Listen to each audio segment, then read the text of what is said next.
is this place? Where am I? When is this? Who are you? Why are you here? What am I? Why am I here? What are you? What are you? Why am I here? What am Why I? are you here? Who are you? What is Where this? am What is I? this Who am place? I? What happened?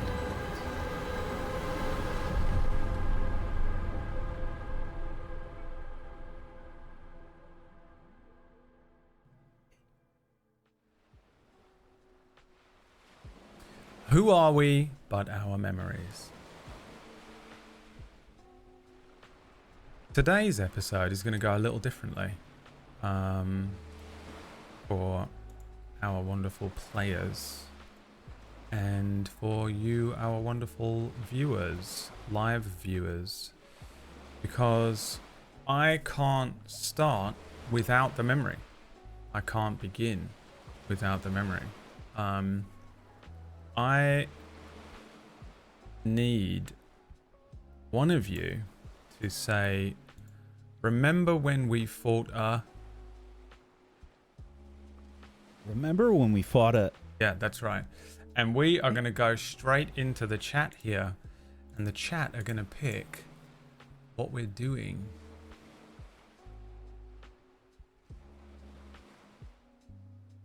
With a little poll. We fought a ... And here are your options, live chat. People watching in the future or listening, you're just going to have to deal with it. A ghost, a black pudding, an etin, a shambling mound. Oh boy. Or a vampire spawn. I'll give you 2 minutes to vote on that in the chat room here. While we say thank you for joining us and welcome to the finale of Unknown. And things are going to go a little differently. Caspian has woken up, so these are legitimate memories for these characters, and we're going to change the memory at each of the little nodules on the bar here. They have their full character sheets. They have the true sheets, the ones that I've been working from all 8 weeks of the show, well, 7 weeks of the show. They have access to their true full character sheets. We're going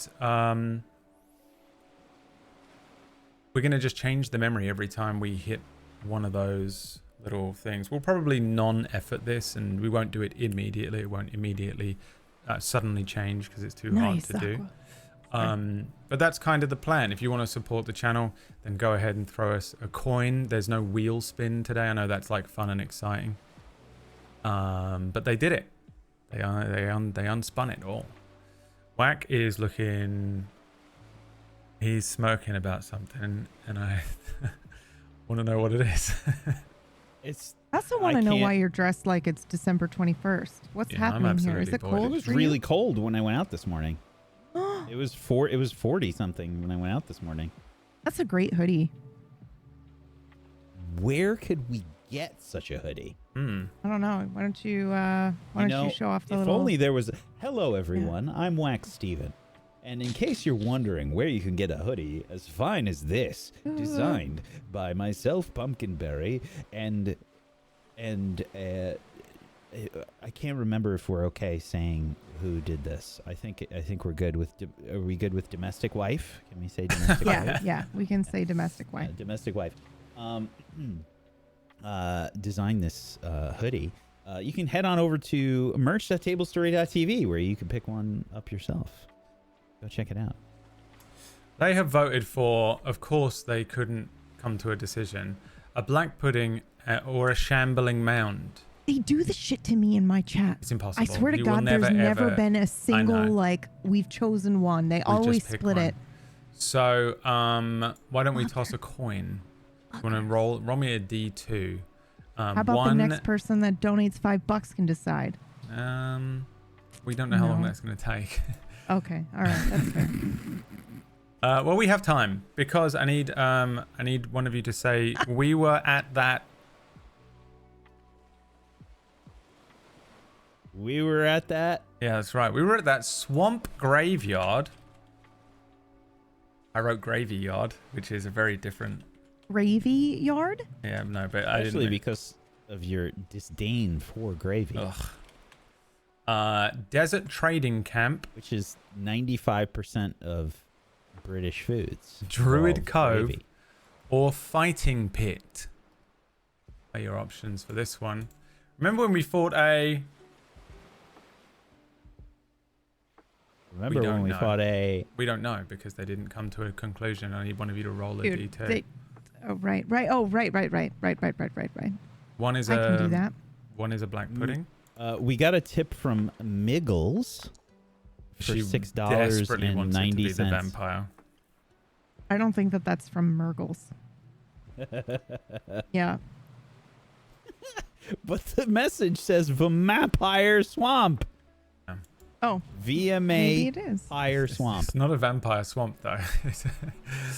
It is, I'm afraid. Oh, it was from her. Okay. She's drunk. Well, I guess it's Friday. Yeah. It really is the only way to sit back and enjoy whatever's happening right now. I have to do some mad live editing stuff today, I think.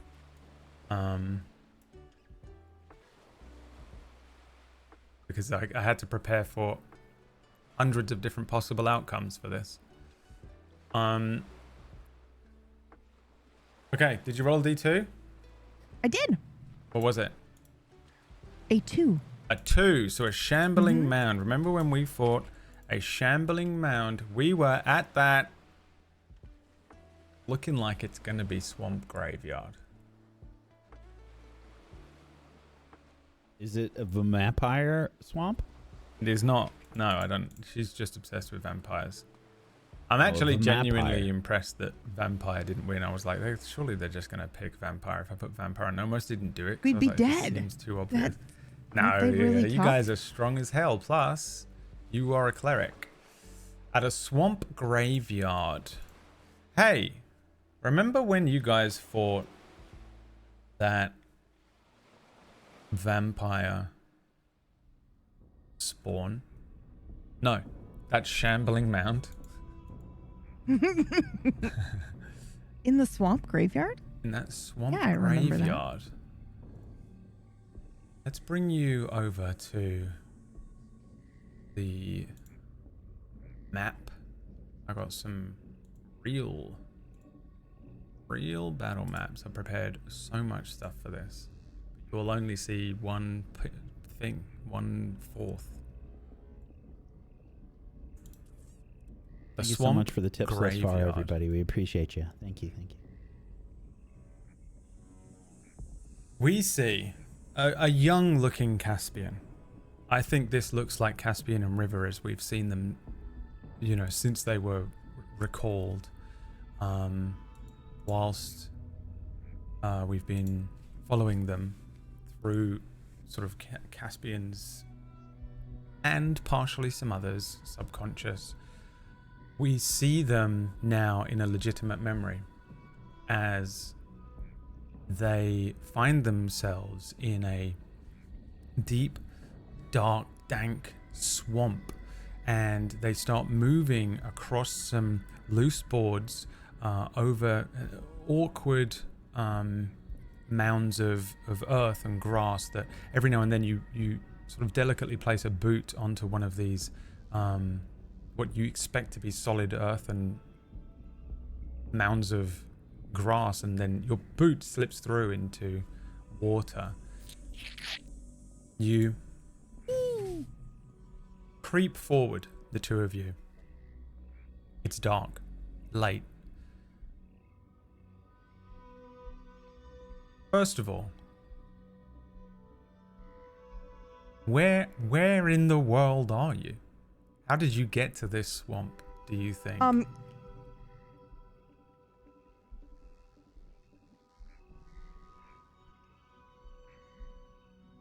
I have thoughts and feelings. Mm-hmm. Wack, what do you think?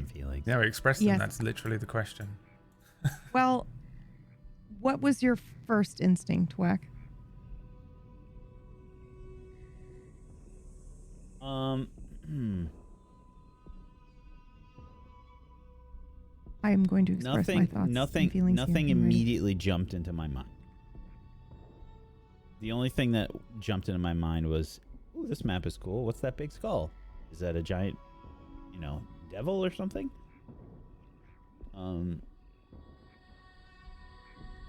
I say go for it if you have an idea. Hold on, I'm expressing via text. You don't need to do that.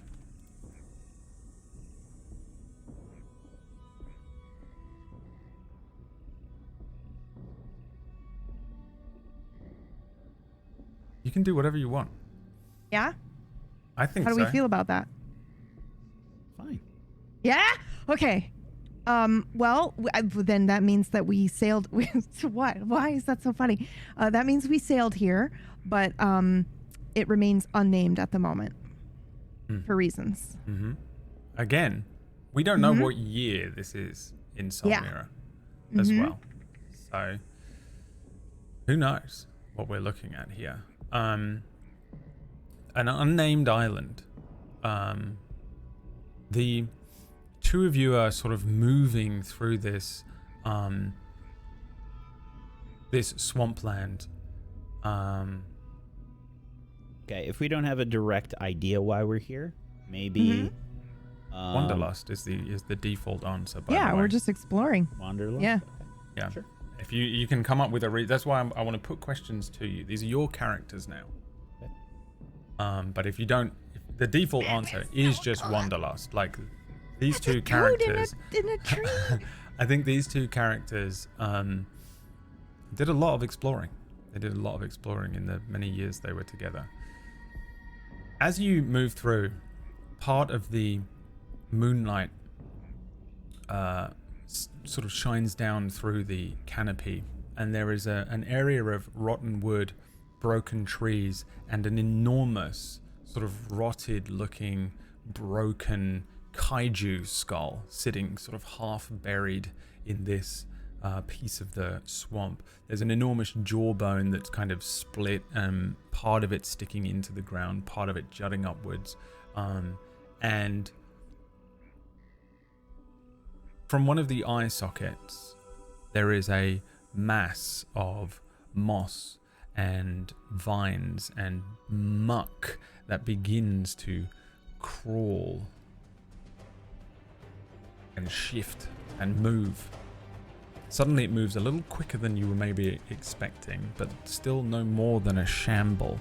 And as the two of you get close to this enormous skull, River running a hand along part of the jawbone, Caspian looking around at some of the detritus and debris that is here. As you look up, mud starts dripping down. Tangled roots pull this thing loose of the eye socket, and it falls down, landing right next to you. Let's bring you as characters in and over here. And I'm going to look up a shambling mound and what it can do. And by the way, just realizing now, didn't look up any of the monsters that I put on the thing. They're all based on CR. Didn't think anything else of it. Here it is. A shambling mound. I think I've used one of these before. We'll find out though, won't we? I have definitely used these before. Well, then you'll know how to defeat it, because I don't. All right, roll me some River. initiative. That mound is shambling. Oh, we said we don't know when this is in Solmira, but do we know how old we are? Yeah, you guys look to be the same age as you were during the actual campaign at this stage. So I grew in age. I became old. Yeah. But you're Am I old? No, you Caspian is 19. You are 51, I think. Oh, that's not old.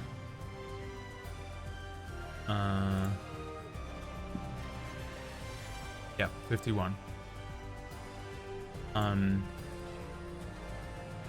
So yeah, you're not old, but you're, you know, middle-aged.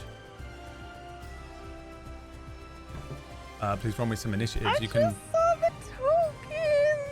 You can check the you can check the right-click the crossed swords. PB. Oh, and Whack. Oh, Neither sorry. of you have rolled any initiative. PB gets away with it, but Whack, shame on you. 11 for Whack. 20 for me.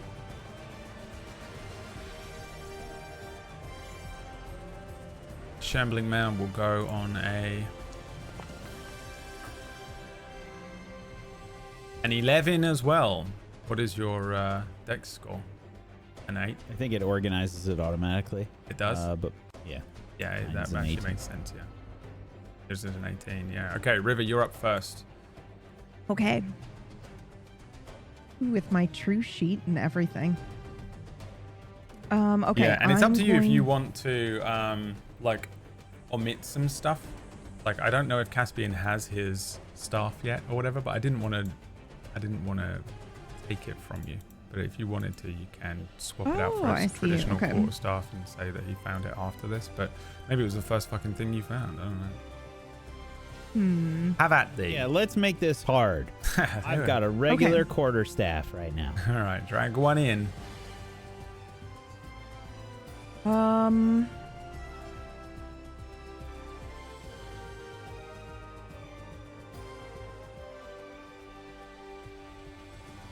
Yeah, I don't think I have my mace either. Okay. The so only I'll go ahead way and start. Yeah. we'll be able to defeat this is if chat tips us so that we Activate the We'll next spin. memory. Escape. oh wait a minute. No, there's no wheels. Okay, I'm gonna do a cantrip on this thing first. Oh, or not. That's a nat 1. 10. Okay. I can't imagine a 10 I hits. have a +9 on that though. That's pretty Yeah, hilarious. I know. What happens? Why is that a natural 1? Well, it's a I was thinking it was the slime, but it's not. It's like a blob Compost of pile. yeah, it's like a compost pile, but I think I send a flame at it and then it just immediately like erupts and the air around the shambling mound kind of explodes a little bit because it smells terrible and is, compost, and my cantrip just doesn't make it to the mound. Yeah. the gas around the mound eats it. The mound continues to just scramble forward.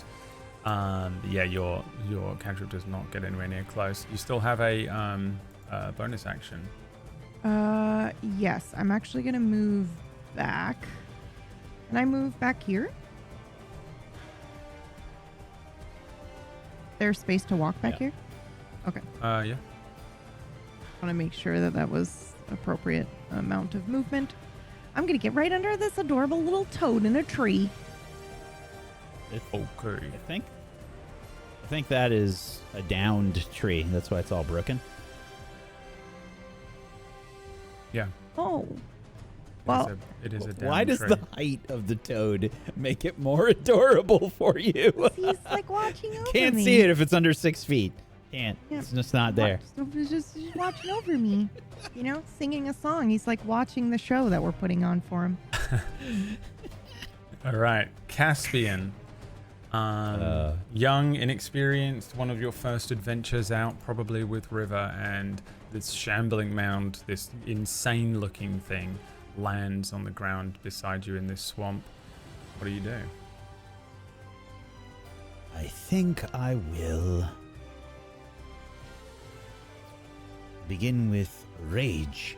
I see the compost pile like stuff spill out of the eye socket and warn River, and the firebolt is eaten, and then I will immediately begin to channel my rage. And I think this is still very early on where I am learning how to channel my rage into a useful tool. So it's just a reaction. It's like, okay, I'm supposed to channel my rage and then attack. I must use it and focus. Use my focus. And I'm just repeating this as if I'm trying to practice a lesson that has been taught to me many times. Cool. So that's a bonus action to enrage myself. And then I will attack recklessly with my quarterstaff, my regular quarterstaff. I should probably target the enemy first.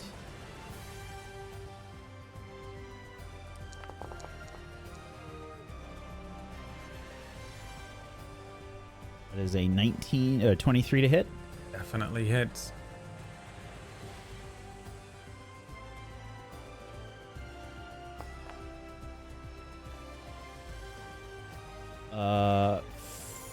That is not the right amount of damage. Here we go again, baby.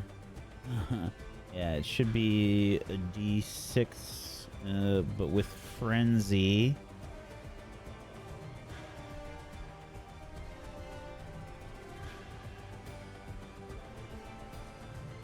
My rage damage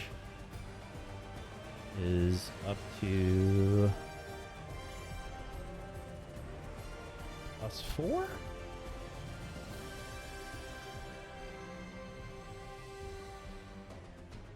Where's my rage damage now?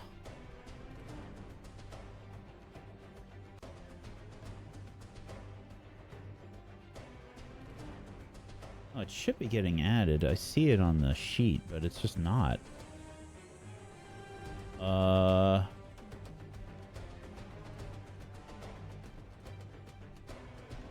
it's only giving me a +2. I'm supposed to roll extra damage dice. Okay. Can you do it manually for this round? Yeah, I'm trying to figure out how much rage damage I have at this level right now. Let me figure it out last week. What was it? Rage damage is +2. That's the starter one, but I'm a higher level. Level 3, it's still 2. It doesn't go up till 9. Yeah. So this should be an additional 2d6 worth of damage, I think.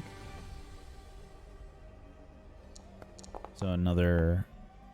Give me the total at the end of it. So 13 damage altogether. Okay. What does it look like? What are you doing? Yeah. I do that Keanu Reeves sort of thing where he tenses all of his muscles and looks like he does the second wind. Kiki Palmer. Oh! Like so excited to witness it. And then I tap my foot so that like my quarterstaff is on my back, and I tap the bottom of my quarterstaff with my foot hard enough that the quarterstaff gets launched up in the air. I grab it, twirl it, and spin it, and then bring it downwards in a strike on this creature. And then it's just a sort of a wet thud. You know what I mean? That's all you're hearing when you strike this thing. It doesn't scream or anything. And then I follow up with a second attack. Also reckless.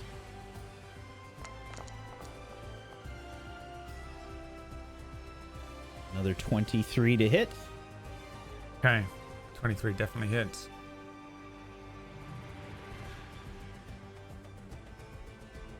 Let's see if this works, if I put it in this way.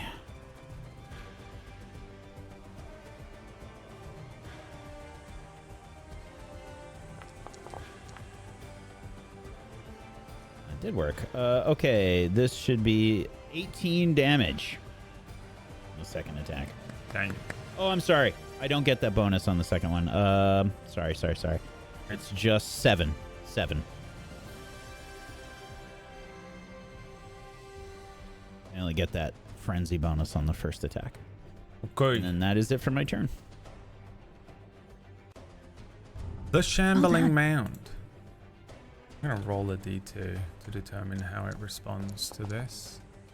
2. We call that Brakf, I think, in Draconic. I'd have to pull up my notes. Not me making a language. Yep. Yep, definitely not doing that. 2 attacks are launched towards this boy as this shambling mound starts moving. It looks like fucking Venom when he's not got someone to be attached to, just rolling over itself. Bits of this thing are launching off of it. These tendrils suddenly whip out and launch towards Caspian with a 9 to hit on the first one, which is a miss. And then an 18 to hit on the second one. That is a hit. I will reduce the damage. Okay.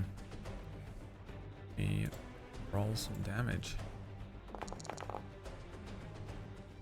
Okay, so it's 10 damage. It's dealing 2 different types, 5 bludgeoning and 5 lightning damage. So I can reduce the bludgeoning, which was 5, but I can't reduce the lightning. 1d10. I do this, reduce. So I guess apply the damage first. Or did you already? No, but I can. So I can reduce 5. I can get rid of 5 of it, basically. Okay, I think it only did 7 there anyway. No, it did 7. I don't know why. Do you have a resistance? Nope. Okay. Oh no, I do because I'm raging. Ah, That's what it right. was. Yeah. Okay. Okay. So then that's only 2, so I can reduce 2 of that damage. Okay.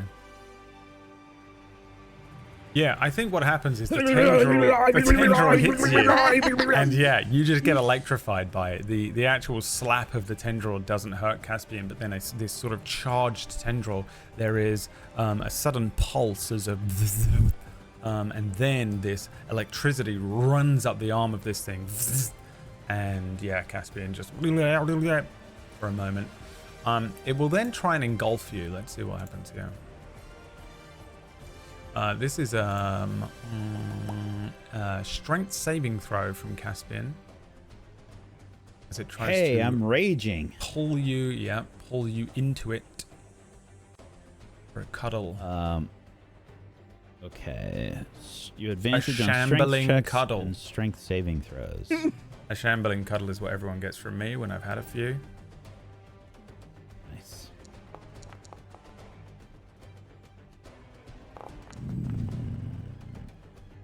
Okay, we're rolling 4 dice instead of 2. I've no idea how to fix 11. that. I have to fix that before 11. I run another thing. 11 is a fail.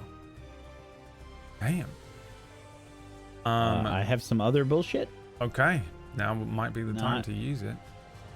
I don't think it's gonna be applicable.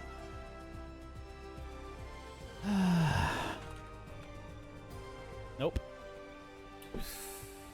Okay. You are grappled, blinded, and restrained. These these tendrils wrap around Caspian's legs, his wrist holding the quarterstaff. They run around the quarterstaff as well very quickly. They wrap around his head, his face, kind of like octopus tentacles just whipping over his head, and it begins to drag him into its electrified body. I think you also take damage. Yeah, you do. Or does it? Hold on. The target is pulled into the shambling mound space and has the grappled condition. Until the grapple ends, the target has the blinded and restrained conditions and takes 3d6 lightning damage at the start of its turns. When the shambling mound moves, the grapple target moves with it. So, yeah, you are kind of moved.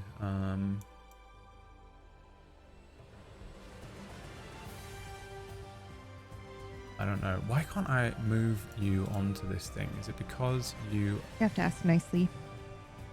I guess we have to give you Give my consent. 5 feet of elevation, and that will let me put you there. It's a shambling drunken cuddle. After all, okay. That is not the end of its turn, you know. It's going to move up to you, River, as well. As it shambles, Alright. it whips Caspian into a sort of a bind, wraps him up like a spider might. Wraps a little Frodo up, and then it just moves. It continues to just shamble and move until it's right up next to you. And that is the end of its turn. It's your turn. Hey.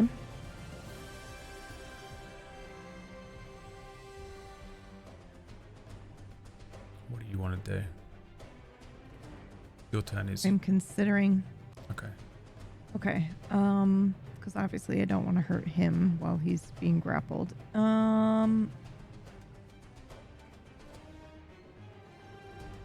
The thing that you have to fight right at the beginning of Final Fantasy IX. Mm-hmm. And it has you in that weird little cage thing on its head.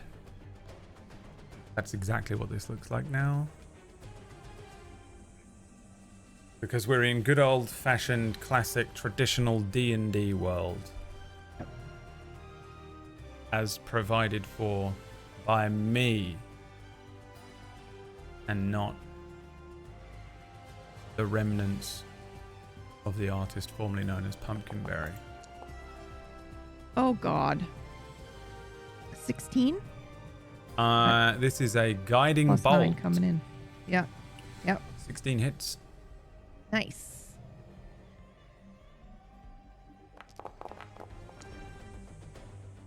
Jesus Christ. 21 radiant damage. Damn. And the next attack roll against it made before the end of my next turn has advantage. Nice. Ooh. It is guiding bolted. What does this look Nice. like now that we're in the real? Yeah, so I think I take a stance, right, where I kind of like lean forward on my front leg a little bit, and I kind of do some movements with my arms that maybe look like I am moving from kind of the sky down to the earth, where I'm kind of maybe calling some things down, and I do that movement 2 or 3 times, and then all of a sudden I smack my hands together and I say something in Draconic, but I do not have the word for this, and I refuse to break my own lore that I already started building for, like, oh, it would be radiant, so something like that, but I say something in Draconic, and then the lightning strike comes down from the sky, but it is not pure lightning. It has like some yellow and like holiness to it almost. Nice. Yeah. Yeah. It hits this creature. It doesn't seem to affect Caspian due to the... I mean, this is a targeted spell, so you're able to... The creature responds. I mean, it's bits of it are whipping up and moving. There's holes that are made in this creature as the guiding bolt strikes it. But yeah, it's so hard to make out this weird amorphous creature moving over itself. But you certainly deal a good chunk of damage to it. That is your action. You have a bonus action if you would like to use it.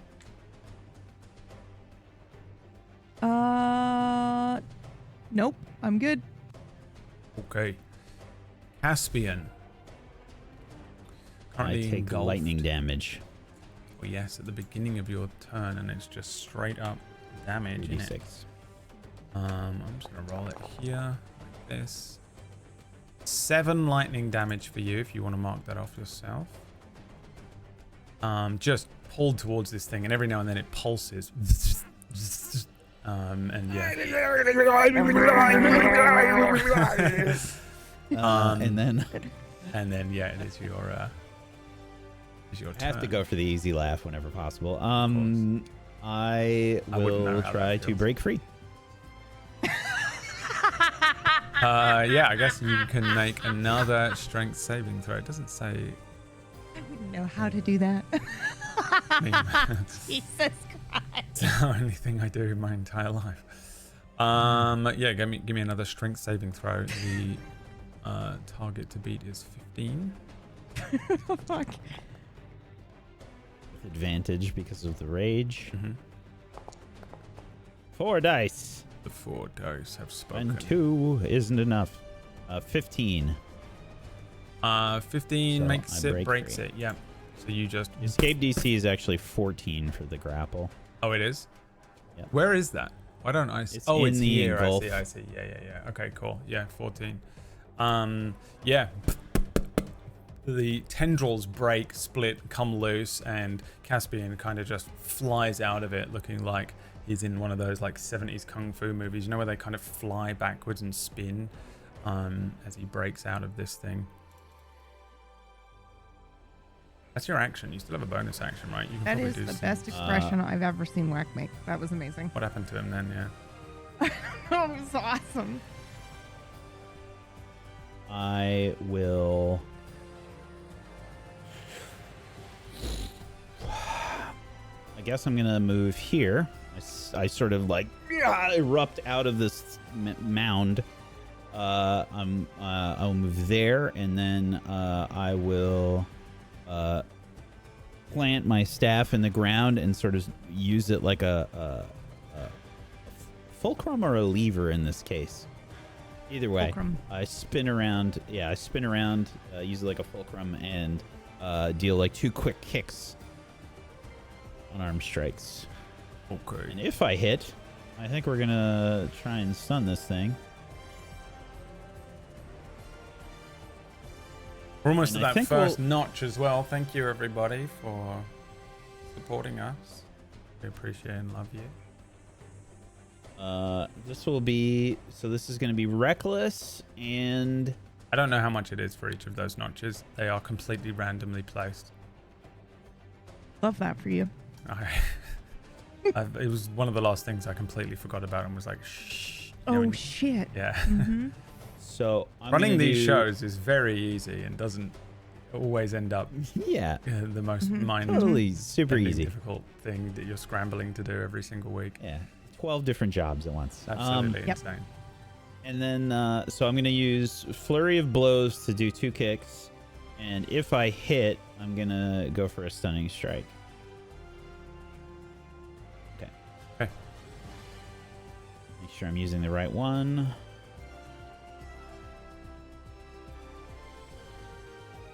Advantage.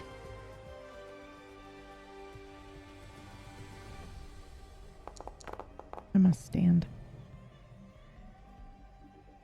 27 to hit. So this is a hit. I will be using Stunning Strike, but let me do the damage first. This is going to be force damage as well, not bludgeoning. Okay. Because I have Empowered Strikes. Cool, minimum damage. That'll be 7 damage. Okay. And then I will activate a Flurry of Blows. Or Flurry of Blows and Stunning Strike. Stunning Strike first. Got to make a con save, DC 16. Here it comes. Ooh, Fuck. be good. No, I think he's failed. 15, yeah. Failure. Nice. Stunned. You should be able to. Yeah. Nice. All right, and then Flurry of Blows. Attack again. This thing, which has just been roiling and moving, suddenly just goes and just all of its parts of itself uncoil. It really looks completely still now. Every now and then a pulse of electricity runs through it. Almost indistinguishable from the swampy ground underfoot. This is all just like reckless attacks. That's a crit. Nice. This is again force damage. Ooh. 16 force damage. Nice. It just looks like the triple kick in the Matrix. Yeah. Yeah, this thing's just on the ground. You can just stomp on this thing like you're just curb stomping it. I'm using this the staff though to get like centrifugal force. Yeah. And I'm just like yeah, this thing is taking repeated hits from you. It is its turn. but it is stunned. Can it makes another check on its turn, or is it just stunned for a turn? Until the end of its turn, it's done. Right, so just the end of its turn, it just suddenly comes back to life, movement. It just lifts up all of its coiling pieces, tendrils, flick a load of mud as it sort of turns swiftly and jaggedly, the electricity pulsing through it once more. But it's the end of its turn, so it comes straight back round to River. Hell yeah. Okay, I am... How does Caspian look in terms of fucked upness? I've got like a few cuts and bruises. Okay. Nothing major. Okay. I can't help it. I will ask that every time because motherly nature here. How does this thing look? Still just like a shambling Give me a mouth. nature check. Yeah.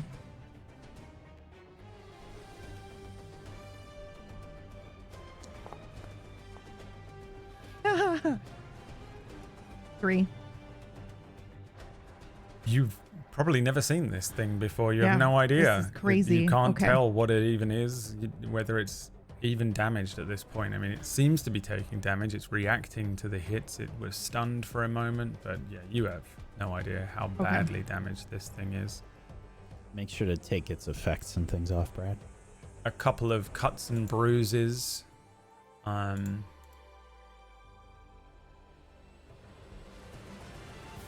Okay. I think I'm going to come in then with a strike, like an actual physical strike here. But I don't want to use my Mace of Smiting because I don't think I have it yet. So I'm going to give myself... Can I just use a regular one? Oh, there we go. Morningstar. Okay, awesome. Okay, that one is equipped. Okay, so I'll come in with that. I should have had advantage, or Caspian should have had advantage. Did you take it? I did, but I had Reckless. Oh, okay. All right. 6. Good lord. 6 is a miss. Natural one. Yep. I think Alright. maybe you go for this attack as it suddenly comes back to life, and you sort of just swing wildly as it bursts, and all of these tendrils suddenly come to life. And yeah, it's just an awkward strike, I think. Oh. Oh, shit. Okay. I take a step back. Yeah, you have a bonus action. I do think there Wait. is some shit in here. And the word in Draconic for that is... Come on, we went over this. I'm like still trying to teach him Draconic while we're like fighting. This thing whips out. Whoosh. Yes, well done. This sucks. All right, is that the end of your turn? Yeah. All right, Caspian, your turn.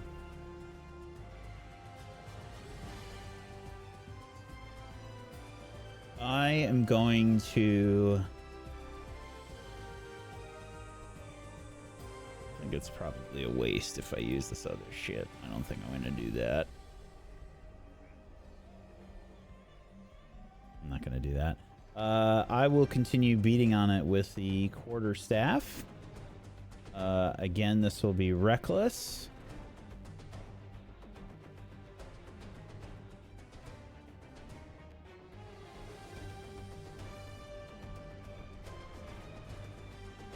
Sure, I'm doing two-handed damage.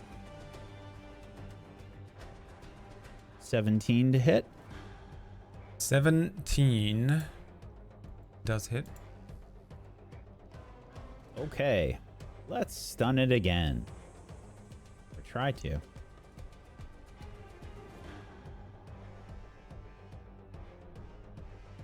Con save.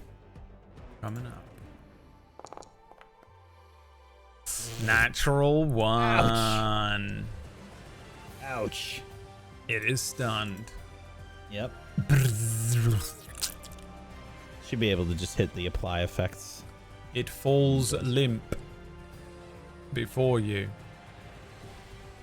Attack now! And this will be my second quarterstaff attack, and I don't have to do reckless. I get advantage anyway, but it doesn't matter because I've already done reckless. Good. It is spending my points like it should.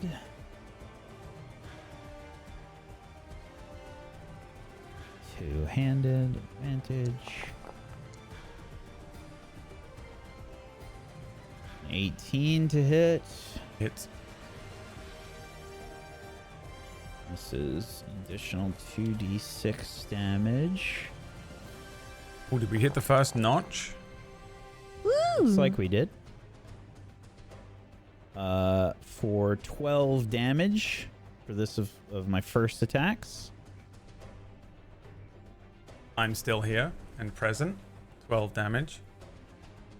Yeah, because I didn't do the damage for my first one. So I'm gonna do the damage again. Because that was for my first attack that I didn't roll damage for. Okay. And this is just regular damage without the bonus. 2d6.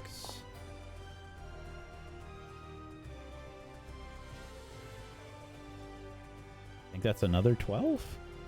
No. Where did it roll that damage? Oh, 6. Okay, so 6 and so 12 and then 6 for damage. And then an unarmed strike, just a single one this time. I'm not going to use a flurry of blows.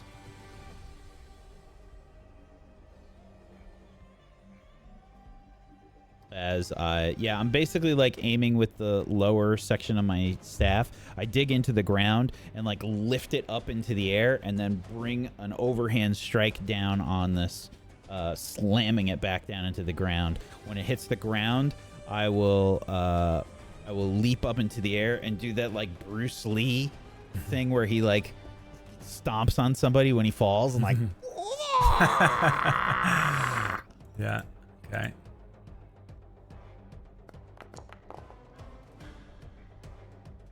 Oh, but horrible roll. 14. 14 is a miss. Yeah. Okay. I slip and I just fall on my butt and like quickly get back up trying to Still look learning. cool.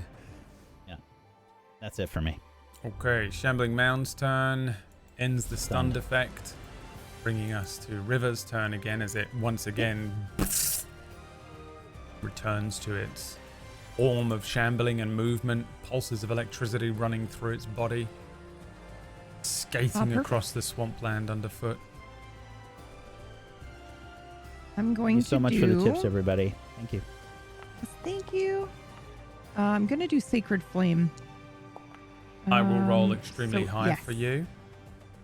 Oh, god damn it. 17 Makes makes it, breaks it. breaks it. Yep. All right, and then I'm going to back up a little bit further. And that's it for me. Okay. This thing is going to attempt to hit you with a charged tendril. Oh, was I within Yeah. its arm's reach? All right, who cares? Let's do it. Oh, yeah, because I came in to hit it with my mace. Couldn't figure out why this wasn't targeting you, and I was like, oh man, don't do this to me. I was hitting the Y button. I know my letters. I've actually learned all of them. Okay, buddy. Why? T is just a sad Y. Yeah, keep your bullshit up. Natural 20 to hit. Yep. You want Your to do any damage, bullshit? sir. Ooh, yeah, it did not give me the option to do that here, so hold on. That's not tied to a weapon or anything, right? I don't think so. I don't know about your special bullshit, unfortunately. Yeah, I'm taking a look here. Honestly, I neither just do I. Usually it would I made your pop character up, sheets like 10 weeks ago. so I that want was to the make last time. sure I cared about what I the individual things they did on still there. can do it. You love being at the end of a campaign. Yep. Yes, I will. Okay, what do you want to do? I'll do the disadvantage, impose disadvantage. Okay, here we go. The warding flare. It's not on this sheet, that's why, Brad. Like Really? it's listed, but you haven't dragged it on here. Do you want me to do that from What do the you other mean? sheet? Like, it's. Oh wait, where's the other sheet? Oh, right here. Okay, so hold on. So in my passive effects on the other sheet, I see the armor, but then I also see the warding flare and daylight, but I don't see those on the true sheet. If that makes sense. And I'm just taking up time and slowing everything down. So don't worry. No, no, no, I'm you're doing warding You're flare. fine. This is the level 12 character that you've got. Yeah. You should have improved warding flare. Yeah, you got these. They're under cleric features. Yeah, but I don't see them listed under the effects tab. I think you have to activate them before you get them added to the effect. Oh, okay. Okay. Or Last do I week, I'll just do this usability. is it not popping up for you every time? It wasn't. It Is it- was last week. Okay, it's but popping not up for today. me. Oh yeah, okay. It don't popped know up why for me. it's not Well, it popping didn't up pop for up you. for me, but I used it. Maybe refresh your page. Oh, okay. I can do that too. You honestly should both have full access to each other's sheets as well. So I'm I just don't- refreshing I don't here. know. Okay, I don't know. I've no idea why. Okay, yeah, either way, it imposes disadvantage on this thing. It knocks it down to a 19 to hit. It still hit. That still hits me. At least it's not a crit. Warding flare is apparently you have to activate it before the attack roll is made. So if something says if Brad declares he's attacking, that's when you have to do it. Right. Oh, I see. Okay, hit me with that crit then instead. No. Oh, okay. It's a nightmare with these Oh, sheets. I mean- The thing is, this game is built for people to be reading it off of a page. and Yeah. saying it verbally, not for a fucking hyper complex engine like Foundry to be pinging back and forth. So you get away with it this time, Gadget. Okay. 13 damage. As you sort of skip backwards, this thing comes to life and just it hits you. Inspector Gadget reference. And It was. the Yeah. strike hits you in the stomach as you move away, and it just sends a pulse of electricity through your stomach and chest. I forgot what Wax said for shit in Draconic, but I say shit again in Draconic, but it's like I'm being electrocuted. So Fresh socks. that's it. If this wasn't the finale, I'd call it fresh socks. It's your turn though. That was the beginning of your turn. You just did movement. Mm-mm. I tried to attack and missed, I think. Yeah. Oh, right. And then you moved. Sacred Flame. Yep. Grew. And then I moved. Caspian, your turn. Okay, I'm back on my bullshit. I'm going to say, hey, ugly, look at me. And I will keep slapping this thing with my quarterstaff. Reckless attack.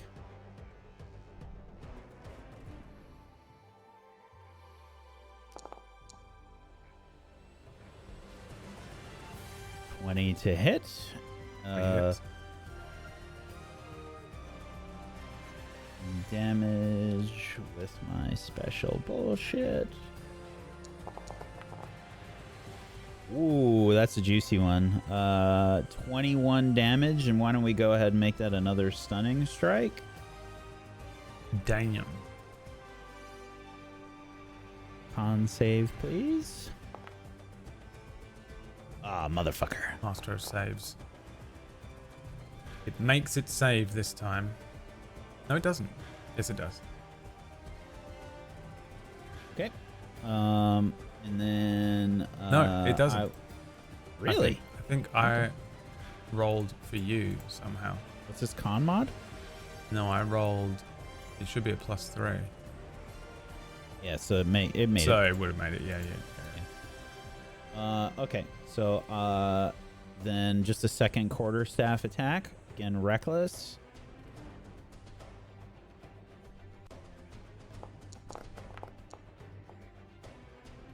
thing I did that shit reckless. 15 to hit.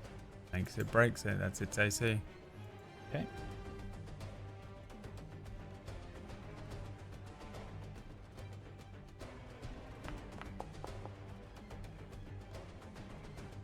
For another 5 damage. That's exactly how much HP it has left. How do you kill this thing?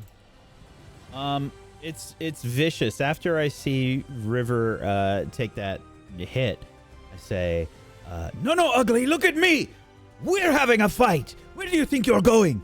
And I just thwap it with the quarterstaff in like a twisting motion.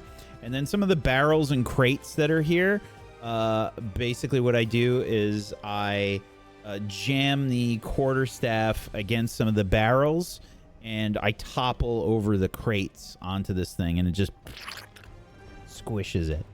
Both of you need to make me dexterity saving throws. I don't know why your character is covered in blood now. I literally Got it, boss. cannot clear it, and I don't know why.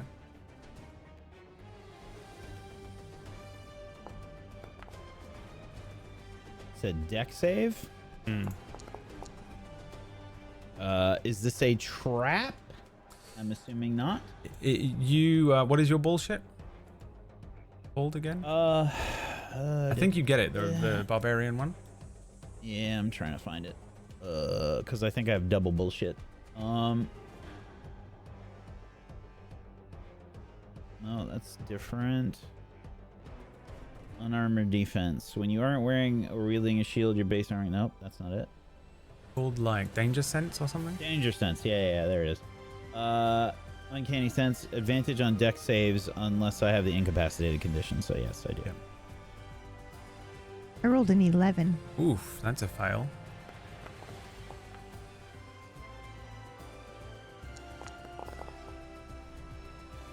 I'll let you know as soon as it stops rolling dice. 22. 22, make. From the tree line ahead of you, 5 or 6 tiny little darts launch out. And Caspian, you just sort of innately, the hairs, the spidey sense goes off. The hairs on the back of your neck. Catch him on the staff. Ding, ding, ding. Yeah. Catch each of these things in the staff. River, you avoid 2 of them, and then 3 land in you. 2 in your leg, 1 in your side. And you feel the effects almost immediately of a sort of a horrible poison begin to slow down your system. From the tree above you, the Frog. frog There's no tree above us. We unpolymorphs. established. From the tree No way! ahead of you, the frog Bradley! unpolymorphs. And the vampire spawn appears. Yes! Um, My toad guardian! Sire me in the swamp! Let's go! This is not Imagine if you used Murgles my for the neighbors think token right now. Imagine if you used Murgles for the token. This very pale, thin human with humanoid now, undead human, very tightly stretched skin across all of his features, his hands, his face. The sort of a slight ember glow underneath his irises.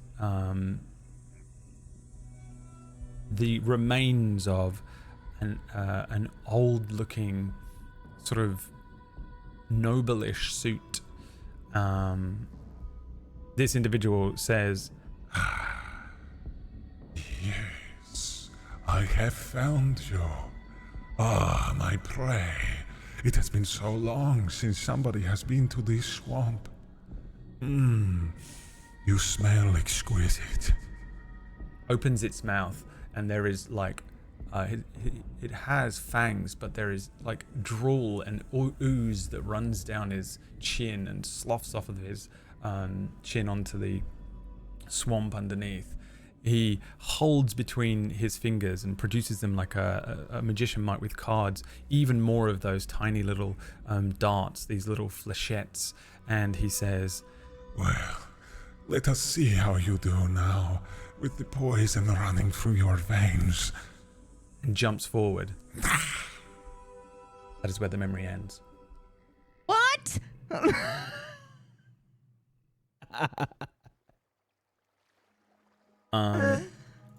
How much? Go back into that one.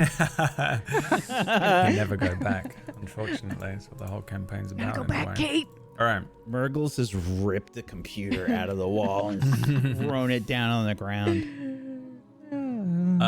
You two, I'm gonna post something for you.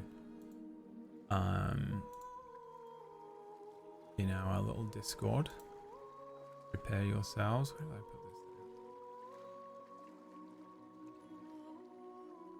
this? Caspian sits up in the water, and he has water running down his forehead, tickling his nose. The Nemaskaran temple above bears down on him. The pool of water around him is warm, lapping gently at the edges. The shaman holds their teacups and sits stone still and silent, observing. Caspian looks across from his side of the pool, and sitting there awkwardly, robes drenched, hair loose, is River. She cocks her head to the side. Well, that was very strange. She says. But I don't think that was the type of adventure you had in mind, did you? She smiles warmly. He feels differently about her. There's a warmth in his chest. It's a strange sensation. Part of her wisdom sits on his senses, part of her intelligence rests within his mind, and part of her soul now sits alongside his. Let's pack a bag then, Caspian. No time like the present. Let's get out there. She stands, and Caspian felt something that he hadn't truly felt since he was a boy. A connection he had forgotten one could have. Under his breath, he whispers, Family. Now I need one of you to say, remember when we solved that puzzle in the...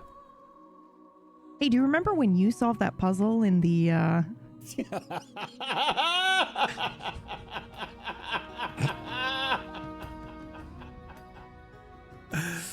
Okay. And chat, you get to be involved again.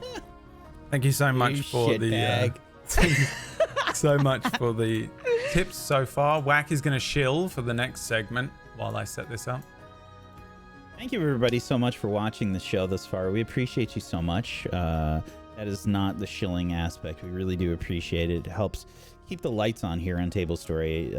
It is also directly paying us, helping us pay our bills and such. And we appreciate it so much. Thank you for contributing and helping to keep this channel alive. It's also one of the main ways that we are able to pay for music, pay for art, and, you know, just other random overhead and things that we have, you know, running a channel. It's hard work. And, you know. Also, Wack's birthday! Soon. Tomorrow? Tomorrow? Yep. Tomorrow, yeah. I wasn't sure if you wanted me Happy birthday, Wack! He's like, God damn it, I wanted to stream on my own channel and monetize that, but sure. That was the plan for tomorrow. I've been a streamer for a long time. Yep. But it's also his birthday today. And you can support Wacksteven by giving Tablestory, his child, some money. Remember when we solved that puzzle in and in chat there is a poll going. The options are Genie's Lamp, Endless Tunnel, Stomach of a Frog, Magic Waterfall. Remember when they solved that puzzle? I feel like it's pretty easy to tie all of those together, honestly. Yeah, you probably could. Maybe that was one single adventure. Yeah, thank you so much, everyone, for supporting the show and the channel. I know that this is like slightly less like crazy than having the spin wheel going, but we I really wanted to do this final episode slightly differently, and we get to see sort of the true Caspian and River. I just wanted to see a glimpse of them. I needed to see them as tangible adventurers out there. But obviously you can't have them have amnesia in their real memories. I mean, they probably did at some point. Every good D&D campaign hits you with some amnesia at some point. I wanted to see these snapshots of their. It's a requirement for all characters. Their Every D&D character campaign. figure out at what point in their life they had amnesia. So yeah, thank you so much for the tips. If we at least hit that next bar, we'll be able to see the final memory that I have prepared for the characters for the finale here. Let's see what wins. Stomach of a frog. I so knew it, you know. I was like, what? Wait, what? Sorry, I had to stretch. It was another Are we one in where the I was, stomach of a frog? yes. You are in. Where Caspian solved that puzzle all by himself? Mm-hmm.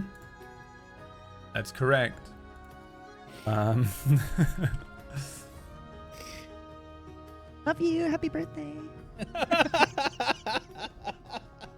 I got you a puzzle. Okay, let's do this. So, The frog stomach puzzle. yeah. The old classic. If you don't get it right, you're sprayed in the eye with stomach acid.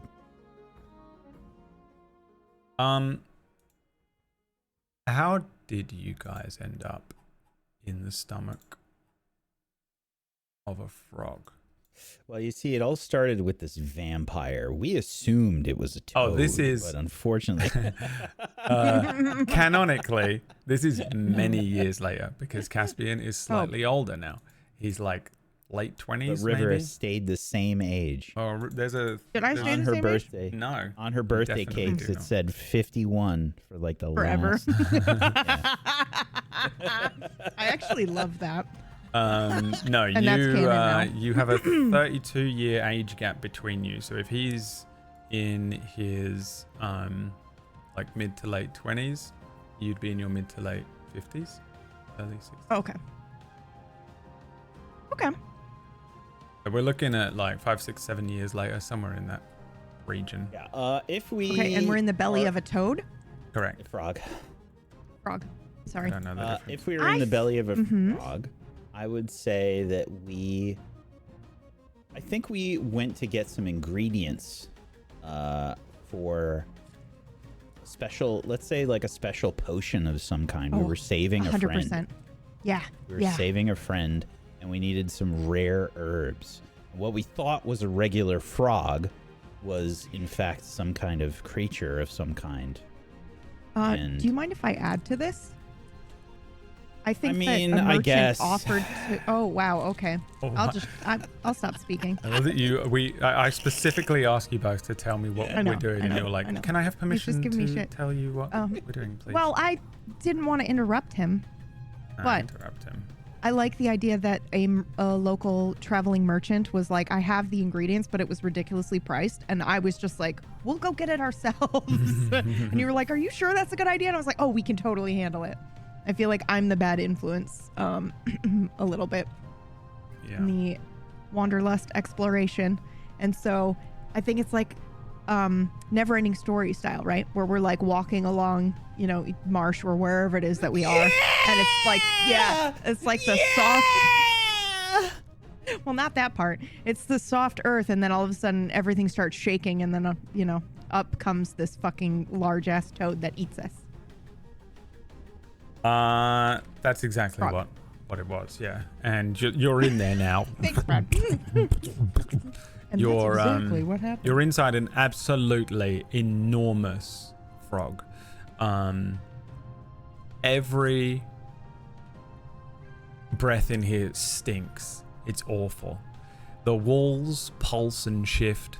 They're slick with this sort of coating of mucus that clings to your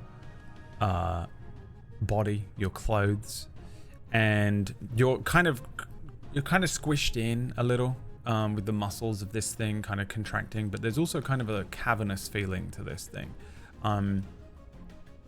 At the back of one side of the the stomach of this creature is an exit, and at the front there is an exit. The creature swallowed you and clamped its jaws closed. And you were where were you? You were in a bazaar or a marketplace or something? What did you say it was? No, they had it at the market, but it was for a price that we didn't like. So then we went exploring. Oh, we can let chat vote on where we are. You wandered out. This is like a Oh. trapdoor giant frog. So you were just walking along, and then suddenly the floor went like this. Yeah. Yep. And then you fell in, and it went. And you now you're gonna be Probably another slowly marsh digested somewhere. over the case, over a week. Force. Oh yeah. Okay. The frog's heartbeat is sort of thundering, and it's really the only noise then that you hear. How do you propose you get out? What do you do? How do you react to this, I guess, is the first thing. This is not the puzzle, Disgusting. so we can get out any way we'd like, Brad. I'm Or is asking this the what you puzzle? would even do. I mean, Oh, This is disgusting. Well, Well, yes, we seem if to be in it's- a little bit of a pickle. I thought this was. It looked like a frog before we got sucked in. No, Don't you're think it was a absolutely pickle. right. And what do we call that in Draconic?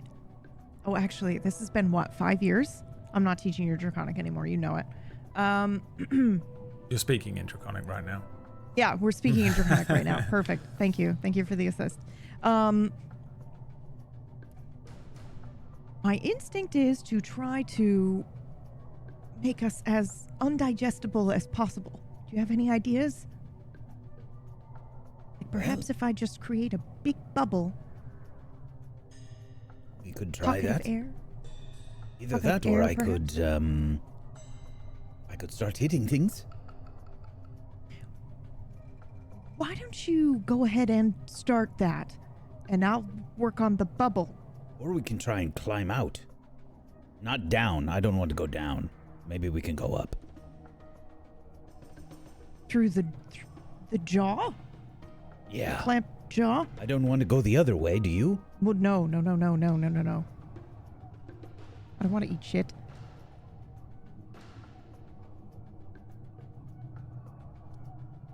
Well, what usually Okay. makes you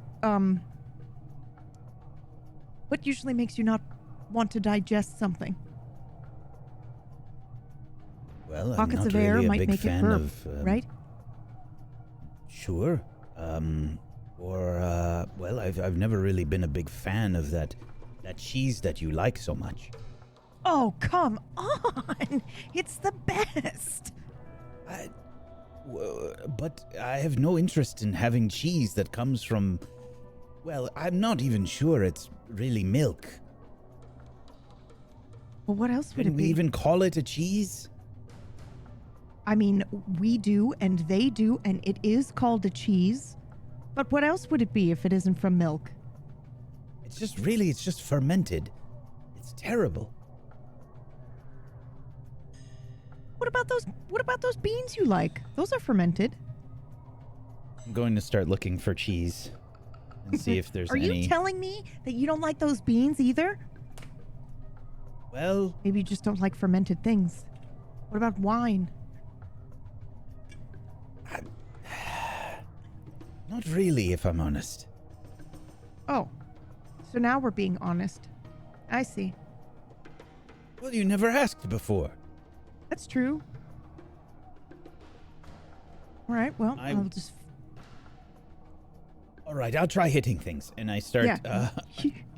I start trying to like irritate the intestines. I assume we're in the intestines. Yeah, the you're moment. in you're in the Yeah. stomach or the intestines or something. This frog is Well, hopefully the is stomach. vertical. Yeah, hopefully the stomach.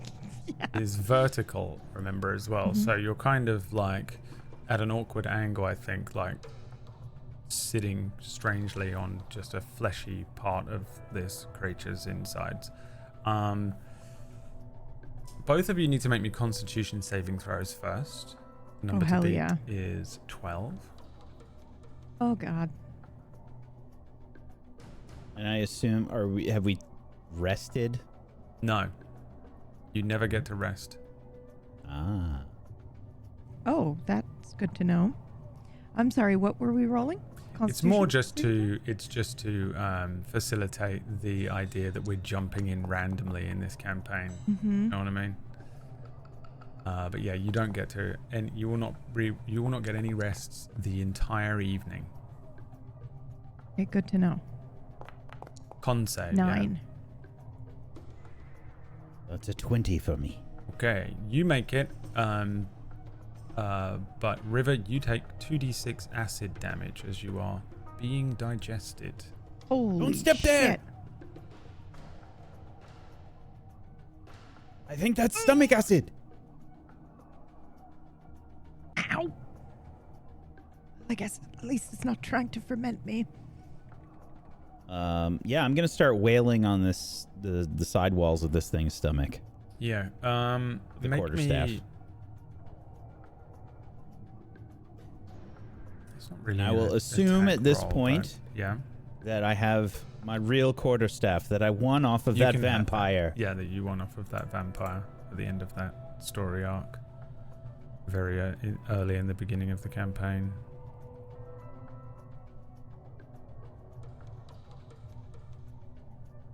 I will attack recklessly. Yeah, make me an attack roll.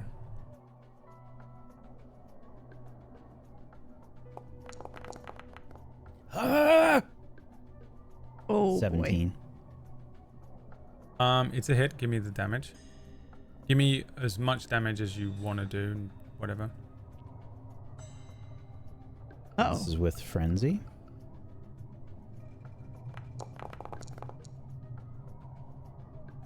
I just mean that. Give me the 19. total. 19. There's like a sort of a ripple that is sent up the wall of this creature's inside. On the outside, you probably hear like a.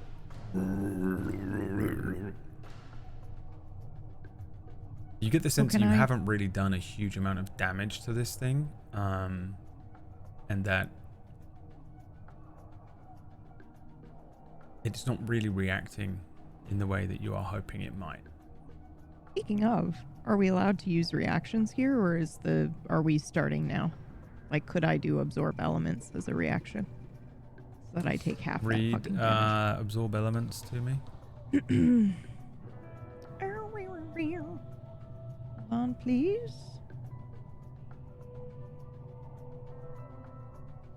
Let me find it. Oh, I may not have it. What elements do I have? Oh, I have elementalism, not absorb elements. My bad. Thank you so much for the tips, everybody. We really appreciate it. Thank you, thank you, thank you. Damn! Either a bunch Almost came to in that or next someone notch. went nuts. I could do People are Hellish going Rebuke, though. nuts. That might be fun. Thank you, everyone. Interesting.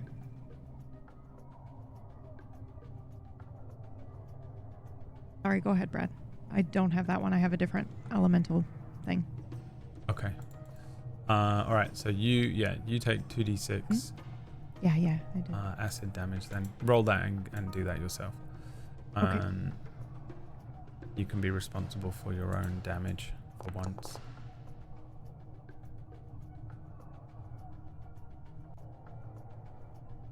Ten acid damage to you. And okay, Whack. Did you say you were going to do something? Sorry.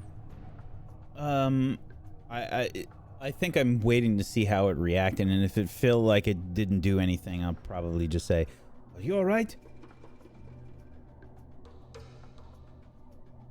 The frog does not Yes. respond. Sorry. Oh, okay. Oh, yes. I am. Was looking at what I can do to try to figure out how I can make this thing fucking burp. Sorry. I will.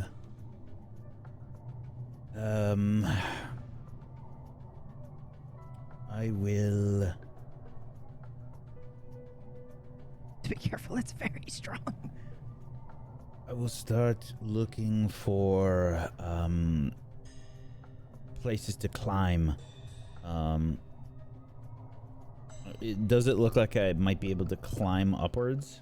You could climb up the sort of internal esophageal ribs that are present.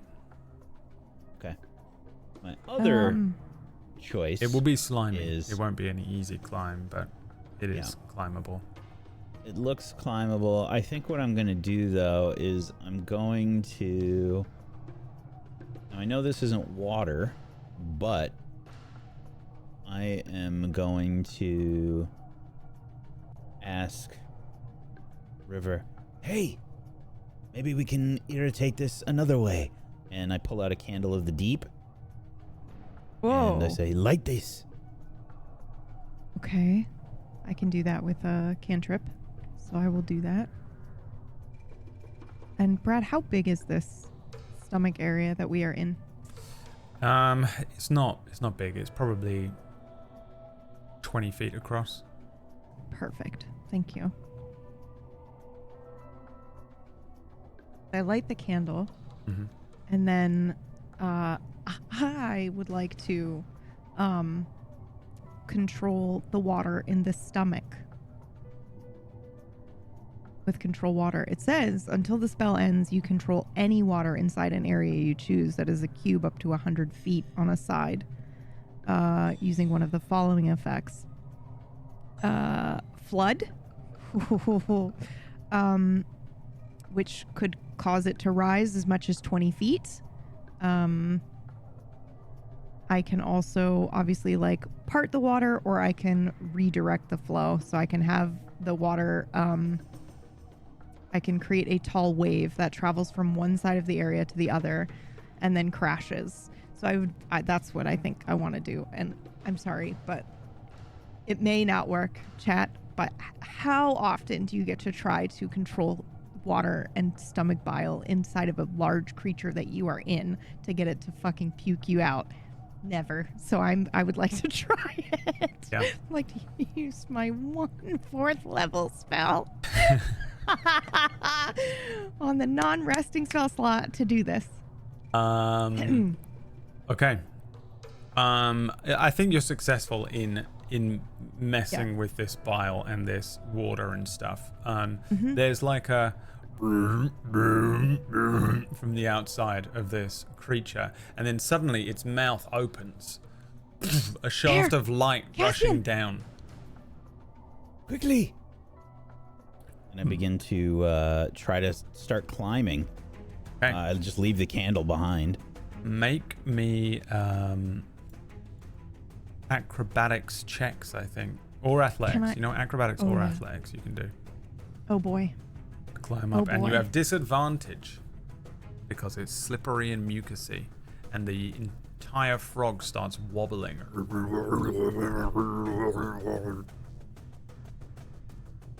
Oh, I'm so sorry. I rolled it with advantage. My bad. We fail. I also fail. Yeah, I rolled a 3. There is a from underneath you. Vomit. Frogs can vomit. Rises up from underneath you as a Don't you know torrent where they get the cheese? of bile and acid hits the two of you. Both of you can make me another set of constitution saves as the vomit lifts you upwards. You're actually just being propelled to the top of the Perfect. frog. Hey, that smells like the cheese. The unnamed cheese. Yes, it Caspian. does! Caspian, It's horrific! maybe it's not milk after all. 14. I'm sorry, what are we rolling? A constitution I save. told please. you! Oh, yep. I don't think that creature has any milk! Oh, my God. I thought that was going to land on that one. 6. I'm in big trouble, guys. No, it's just another 2d6 acid damage. I got a 14. You made the save. Okay. I take 4. no damage so on quick the save? question. You take no damage. On this true sheet, I have the normal hit point total, right? The 51 before I gave up the memory. If I math this correctly. You did not. Did you two answer my question that I set you homework for last week? Definitely not, right? Nope. No. I don't think so. We had homework? When would we have homework? I don't remember that. The memory, we you just have to do it live in a minute, so you'll find out. Okay. You each had on the doc that I gave you, Mm-hmm. there was a blank line that you were supposed to fill out. Definitely told you both, fully remember it. And Yeah, you definitely did. I just okay. did not do that. Yeah, it's fine. So you didn't lose any of the memories that you lost in the previous 7 episodes. Will not be affecting River here. There is So a memory that you have given up, but it wouldn't be something mechanical, so you have access to everything. So yeah, what I meant was I have my full HP, right? Because I had traded my HP from. Yeah. Okay. Yep. All right. All of that bullshit. That would affect It was all how much danger I'm in this particular moment. almost literally just. Almost all of it pretty much took place exclusively in Caspian's drugged up subconscious. Okay. A wave of vomit hits the two of you from underneath. Caspian kind of just surfs upwards, I think. He's just surfing on the top of this wave. And River, you just kind of get caught by it, and it just slightly burns some of your skin before you're able to balance yourself. And we see the opening of this enormous frog's mouth poking upwards through this sort of another swampland, maybe daytime, as the two of you are launched and ejected out from this frog. As you are launched upwards, a bubble of acid is crystallized around you, and you find yourselves suspended in the air and continuing to float upwards. Next to you, the reflected or refracted vision of Olirun smiles, Cheshire Cat style, into the side of your crystallized bile bubble. The two of you trapped inside the thin frame of a long-limbed tabaxi. Robes, old, ragged, and dusty. Predatorial blue eyes stare at you, and they refract through this strange crystalline bubble. When he speaks, you hear it as if he's inside the bubble with you, but you also get that muffled through the wall tone as he speaks from the outside. He is holding on to a staff, and as he turns it underneath himself, he floats upwards alongside you. This is the wizard that the two of you have come to know so well, unfortunately. His long and thin paw touches on the edge of the bile, and he says, "Well, well, well. Look who I've caught. Ha! Who'd have thought you'd be inside of one of my toads? Lyle, you've grown. I thought this was a frog. You know what? You got me there. I was so busy thinking of a way that I could kill you, and I came up with it. I decided to trap you in there with just enough oxygen to get you through, 15 minutes or so. Hey, since you dumbos are so devoid of any level of intelligence. Let's see if you can figure out some basic words and animals, okay? I've got a basic word for you. The sex. Oh, yes. You're in the shit now, my little bald friend. All right.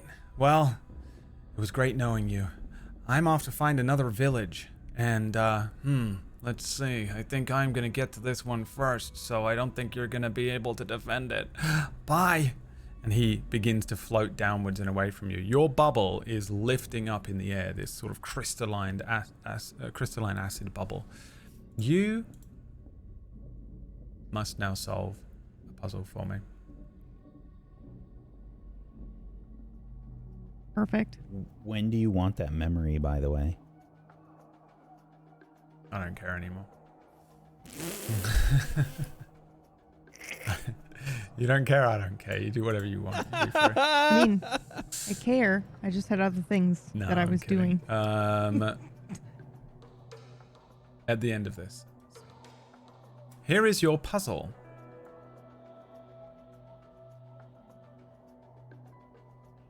To solve. Can't wait for Whack to solve it. Yeah, you have. Okay, I'll read it for anybody that needs to have it read. Yeah, you have. Fleet feet stir the dawn. Clever eyes watch for the turn. A circle rides wind. Great silence roots in the ground. Wisdom lingers with the dusk. We have 5 pictographs or raised, embossed style images of some kind of hawk-like creature, a fox, an owl, an elephant, and a rabbit. These images appear on the inside as glyphs and crystallize on the inside of this bubble. The words run around this thing in a strange circle in probably just a single sentence that you have to follow as it turns around. You have 15 minutes to complete this puzzle. You're on 14 minutes and 17 seconds of that. Okay. Well, it seems like each of these sentences represents one of these animals. Yes. So the rabbit is first, or the hare? Yeah. What's the yes. difference between a fucking pig and a boar and a hare and a rabbit? You motherfucker. That wasn't to do with this, but that's fine. Oh, okay. Okay. All right. I should have just made that the answer. So, hare So- for the first one, eagle for the second one. Well, I don't think so. We've got some overlap with some of these creatures and what they're known for. Or the owl, I guess. Yeah, like owls are known for wisdom, but they're actually kind of stupid. But would it think also their flies. Yeah, well, like clever eyes is probably. I mean, it could. There's overlap with a lot of this stuff. Like typically birds of prey have extremely good vision. Yeah. But they also ride the wind. And does it like just to describe again what this looks like? We have these rays. They're just kind of raised in what exactly? What is the thing that we were looking at? The wall of the bubble of acid that is just a Okay. giant crystal ball that you're inside of. Okay.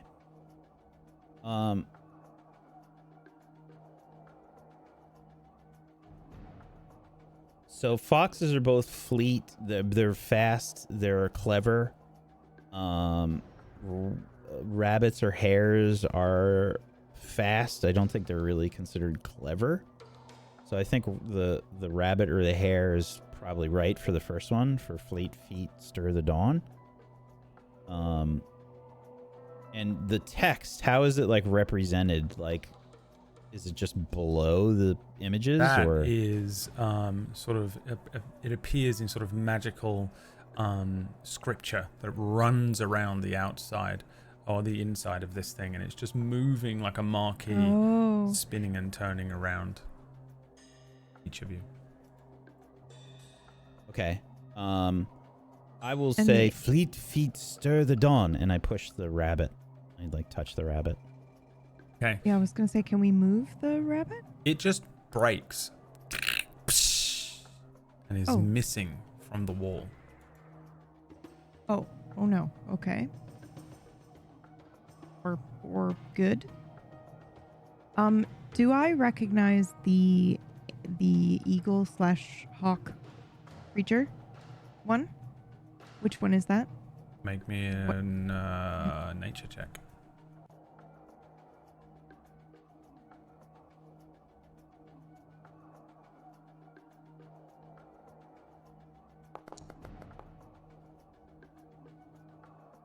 $19?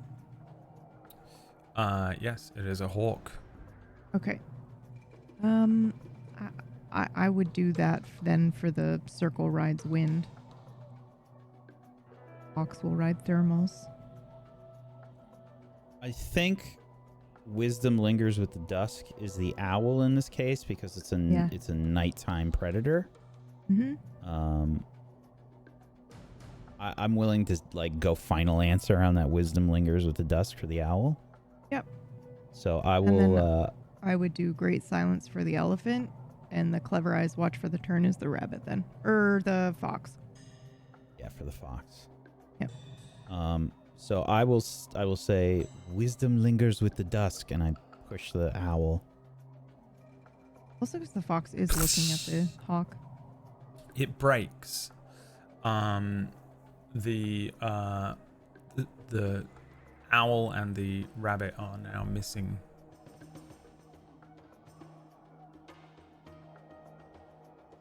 Okay, and then I think. Do you want to do the next one? Oh no, you solved this. Remember? Was canonized. A circle rides the wind, and then I push the bird of prey. Breaks. Shatters around you.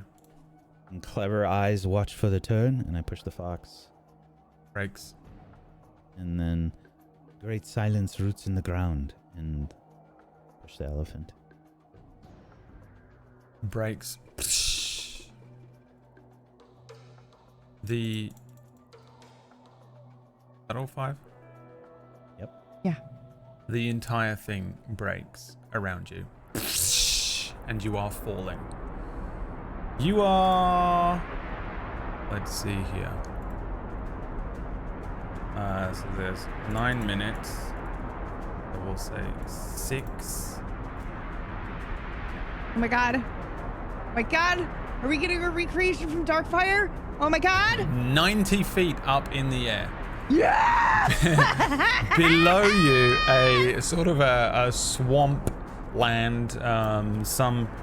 You can see the edge of the island where you left the boat. You can see sort of the trail that you moved up through this swampland. And from up here as well, you can make out the destination of this small village. You can see a few tufts of smoke raising up out of some forest land a little further inland, a little further north. But for now, you suddenly are falling. Now, monks have slow fall, but I think it's bullshit, and it doesn't work if you're at 90 feet up and you're just hitting terminal velocity. I don't care Not bad what for the us. rules are. So what do you do? Oh shit! Yeah, I'm doing what I would normally do, which is like spinning my quarterstaff like a helicopter. You're trying to slow helicopter For out some of here. reason, it's not working. God is against us today. The 2 of them fall very quickly towards the ground. We joined them on the open ocean.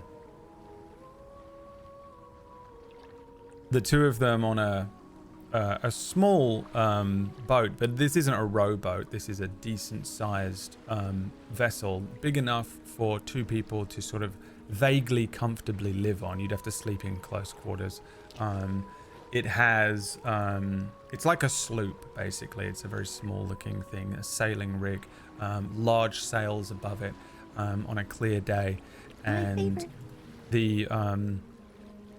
the two of you looking around the sort of the same age, maybe around 60 for River, maybe around 30 for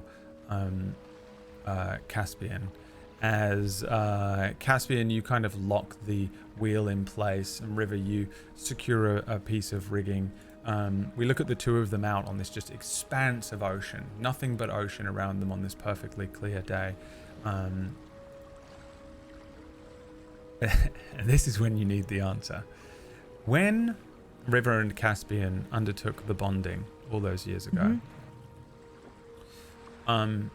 each of you, well, River has to give a memory to Caspian. What was it? I gave him the memory of the night I left and the morning. How long can it be? Does it have to be just one?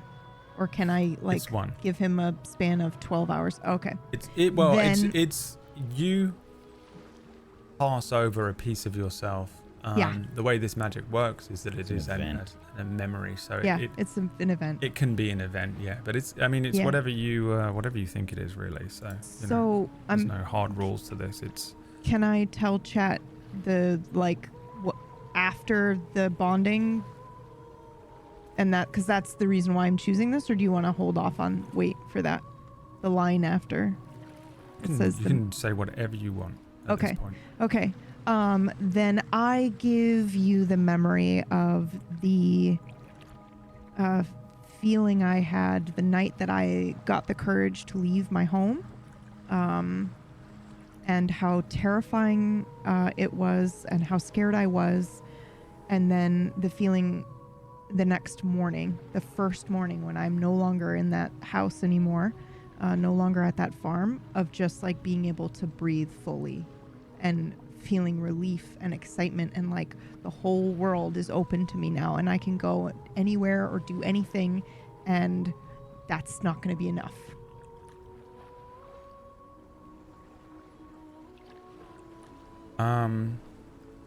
The two of you are on this vessel, and you've been traveling for some time. You've been together for a good amount of time, and this was about, well, I guess it's over halfway through your adventures together.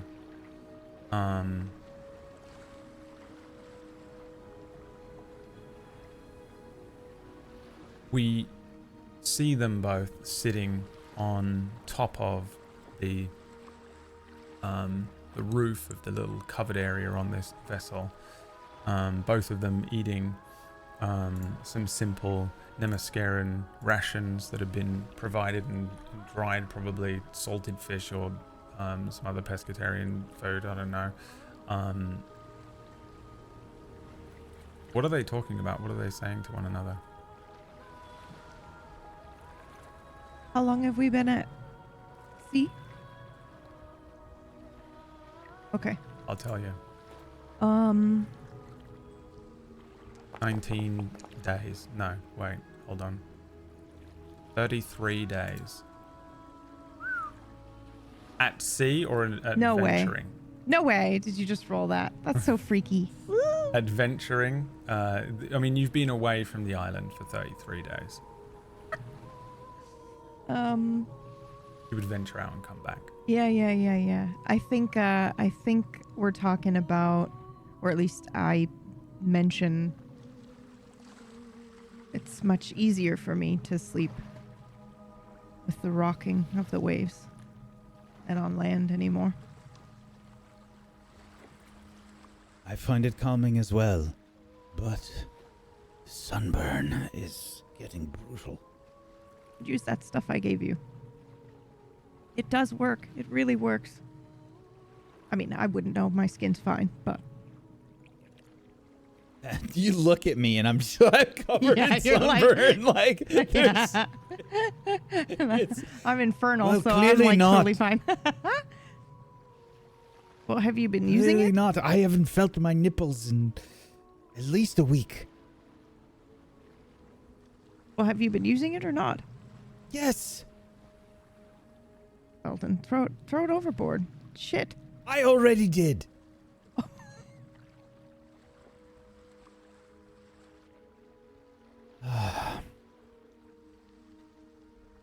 Well, I Perhaps I suppose could- this is part of the adventure. Oh, yes. You I'm wouldn't sure this will remember make it as me- strongly if it didn't have some sort of bite to it, like the sunburn that lasted for a week. I suppose it will make me stronger in the end. I guess that depends on your definition of strong. I feel like Well, they're it's there like for when you- counterbalance, right? Well, it's like when you cook meat, you know? When it's well done, it's tougher. Right? Yes, Surely but the same who thing likes applies. that?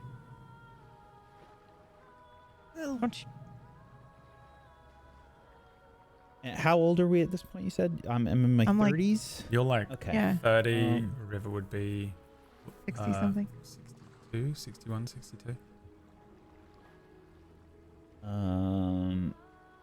Sorry, I'm trying to reference this with memories we have.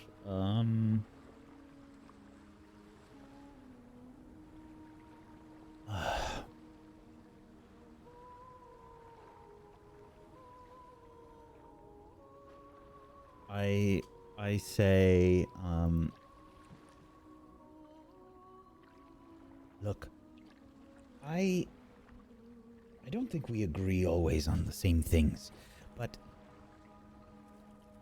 what do you think about... Yes. Sorry. Please continue.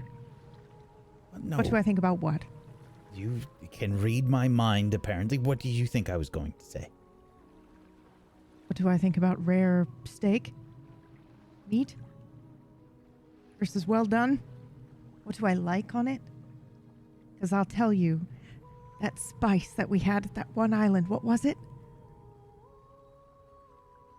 It was like Well, green. I don't know if it had a name, really. They didn't call it something? No, perhaps not. It was very, very, very good. Made it extra I salty. suppose Palm Island? The palm trees were beautiful. No, I meant the sauce or the spice. What did they call the spice? Oh, the spice. I think it was... Oh, never mind. It was this... It was... It's sort of smoky, right? Yeah, and it made it Okay, it okay. extra salty, and it had a bite on it like a spice. Yes, it was... Oh, I can't remember. But my point was, Caspian, that red. was it? Yes, it was red. Oh, you're right. I was thinking brown, but reddish brown. No, it was red. Not It had, not like red like me red, but red like you red. I'm more Sorry. pink right now. Thank you. Well, that's what I mean. Pink red. Almost like a salt, but not quite. It But my was, point is I remember how good that steak tasted because the bite that, it was like almost overwhelmingly spicy and hot. And then all of a sudden afterwards it was real good. But I remember that because of the not so great mildly. Scale pepper.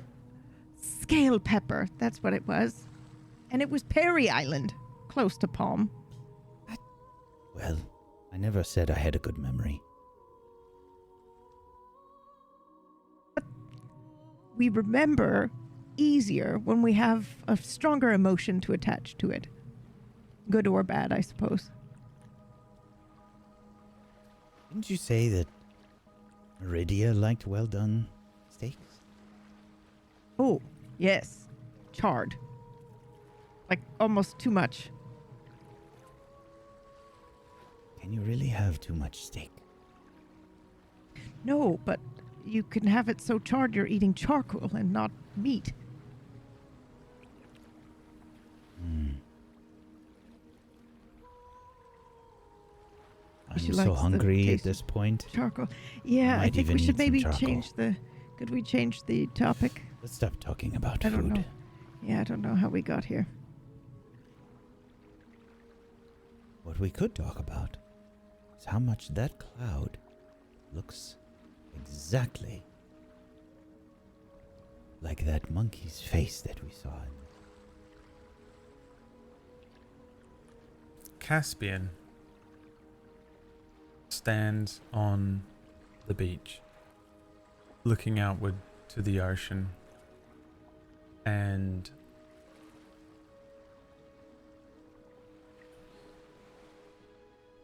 the others left some time ago.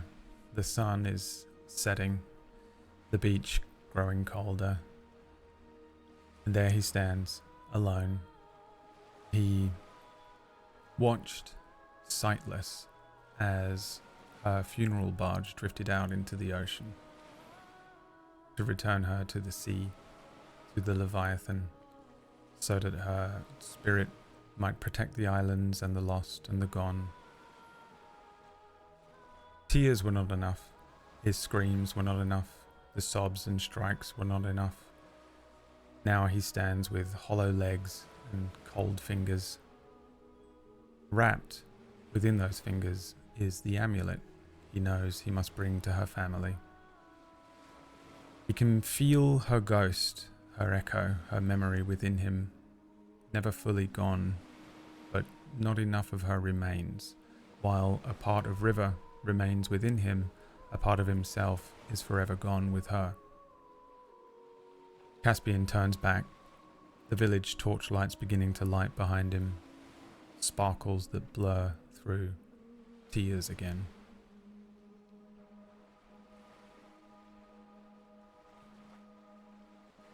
He says,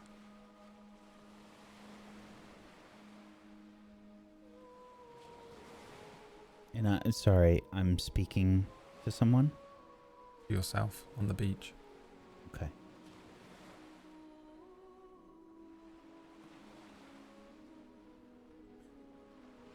I have so many good memories.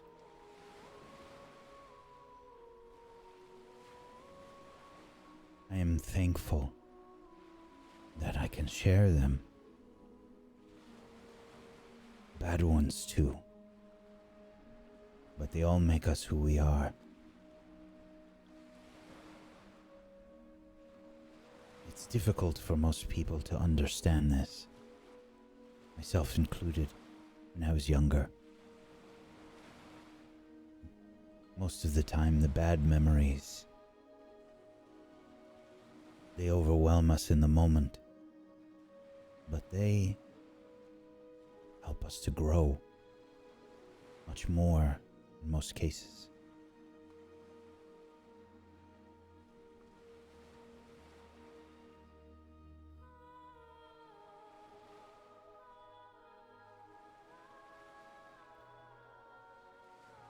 Hey, remember when we fought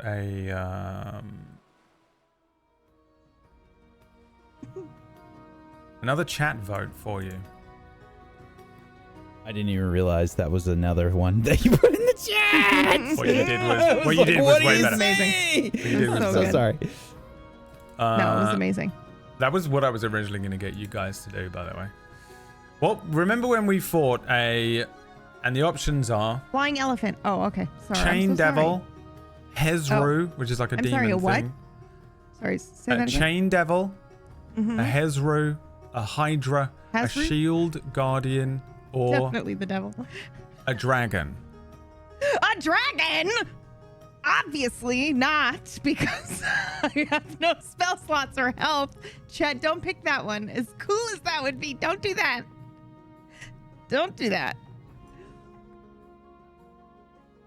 How did you use all your spell slots already? I didn't, but I have. Okay. I used my one singular 4th level spell slot. Oh no, it's too late. They have chosen.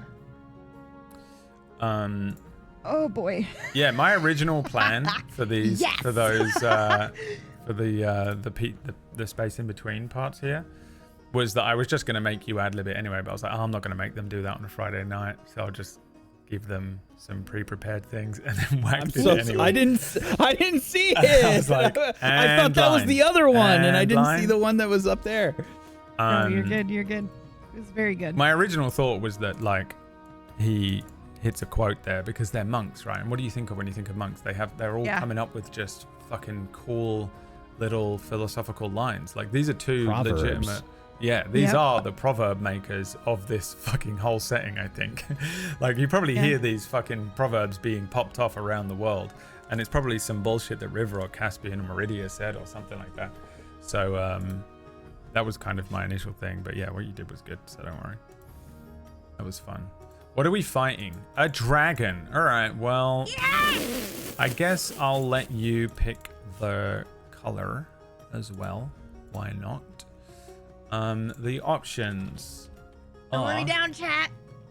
black, copper, green, bronze. Oh, go ahead, chat. You choose. Do you want them to fight a black dragon, a green dragon, a copper dragon, or a bronze dragon?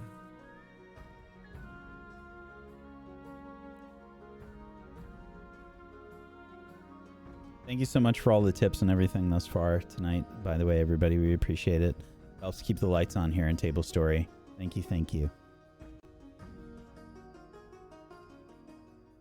There's a secret final goal tonight that even Brad doesn't know about. I don't. I actually have no idea what it is. What is it? Do we know? It's going to be Wax saying he's going to fucking commission Rota 2. Off the back, I'm going to be like... After like the one thing you said was, wow, this is rough. This has been really hard. Taxing.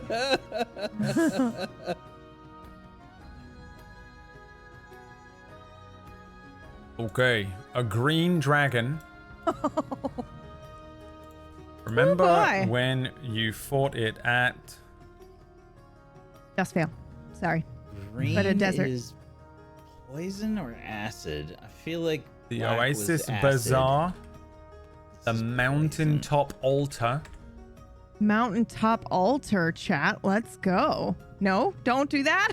No, Brad's face was like, yeah. Don't do that one. Don't pick that the one, Secret Cave Spring or the Melting Glacier. Where do you want to fight the dragon? Not up to us. It's chat, right? Where do you want to fight it?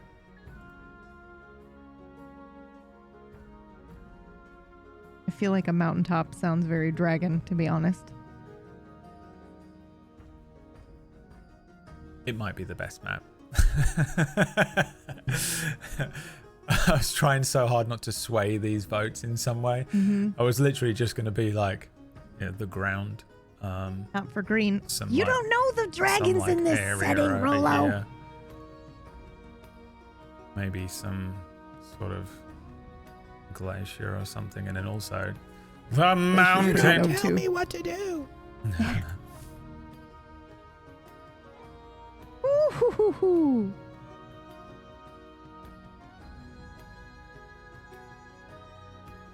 Decide now, chat. Enter your votes.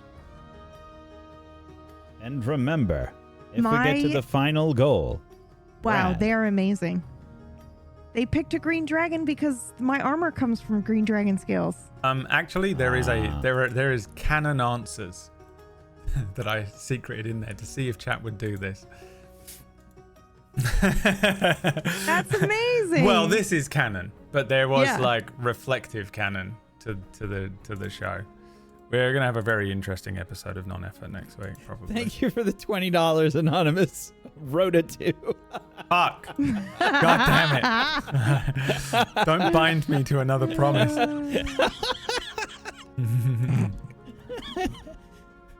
It nearly broke him the first time, or did it save him? Why not both? We may never know.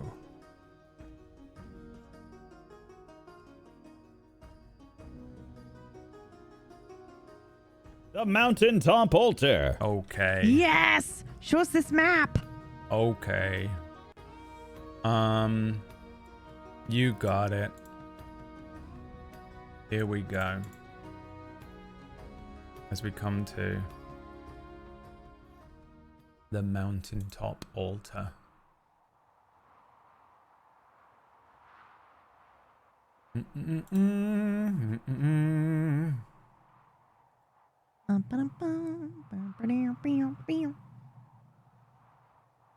Bro, check this thing out. Zoom out and tell me that ain't the baddest looking thing you've ever seen in your entire life. Yeah, that's pretty awesome. Now, you, I think, are actually at the altar. I've just picked up my armor and put it on.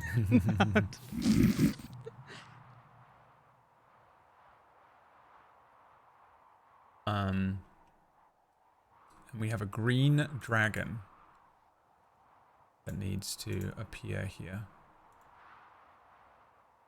This is a big boy, I think. Oh my god.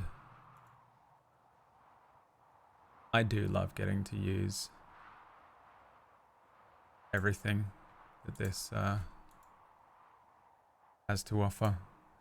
I don't like that it says that it's an adult dragon, Brad. That seems fucking crazy. For 2 people? Yep. We did end up getting a repeat of Darkfire, just not in the cool falling from the sky battle against the bat. We're gonna get one shot by this fucking adult dragon. It's a good thing that Bulma found those Dragon Balls.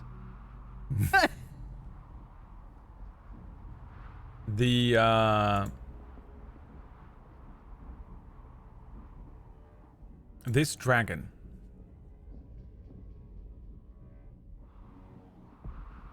Odrin, as you have come to know him, paces before you, having cornered you at the edge of this mountaintop,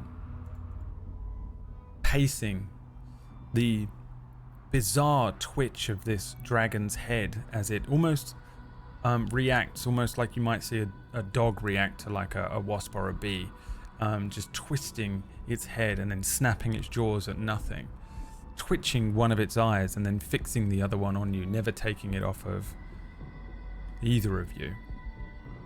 As we watch this dragon pacing up and down the edge of this mountaintop, tapering and sitting over a sheer drop, thousands of feet down. The altar behind you, standing tall, a stone with gold inlay, ancient looking thing of a serpent rising upwards, its mouth opening. River looks old. River is pushing 70 at this point. That's not old. How dare you? And River looks older than we last saw. Still Thank says you. 51 Thank you. on the cake. Thank you. Yeah, exactly.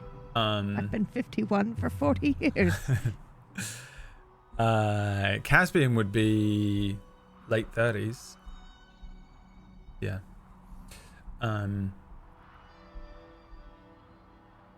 Odrin, pacing back and forth again, says, You may have killed my rider. I will show you the pain of losing the one you are bonded to. The pain of losing all that you have. You may have freed her. I will free you. And we come to the end of your campaign Oh. as you face off Oh. against Odrin, the green dragon.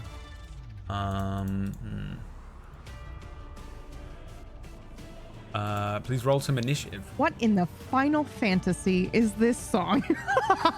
It's so good. You the two of you should go on. Yeah, you don't have any I'll rest. use special bullshit. Yeah. Yeah. Uncanny metabolism. Yeah. You might have that as well, PB. Monks get bullshit. Which allows me to, when I roll initiative, I can regain all focus points. And I also roll a martial arts die and regain a number of hit points equal to my monk level plus the number rolled. I haven't used any of the monk's focus yet, though. So I recover 9 HP. You can heal, though. Nice. You can use that to heal. Okay, yep.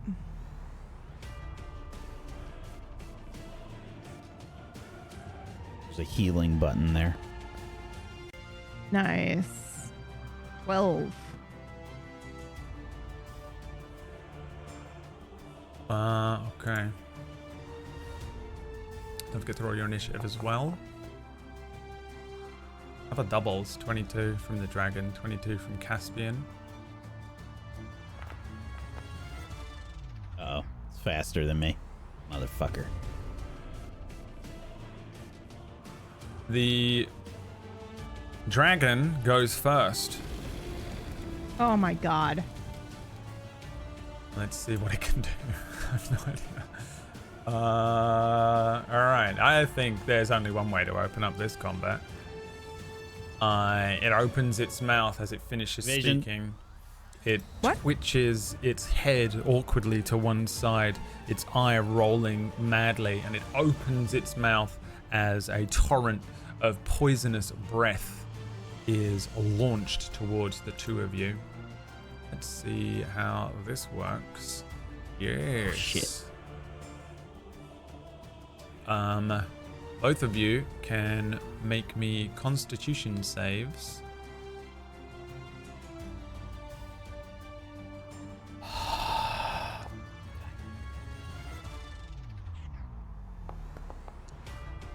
Almost a nat 20. Almost. 13.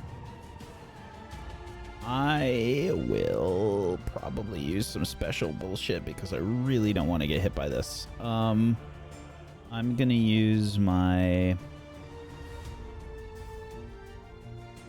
resourceful, which is gain heroic inspiration when you finish long rest. I'm gonna roll with advantage on this.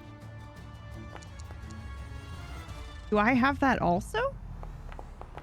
Are these under... I don't think so because I'm a human. Oh, I see. 19 for me, and that consumes my resourceful feature. Okay.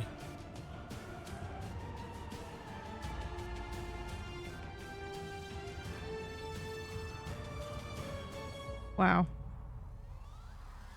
19 for me, 13 13 for... for Yep. River. Okay. Yep. In that case, Caspian, you take half of this. River, you will also probably take half because what is your resistances?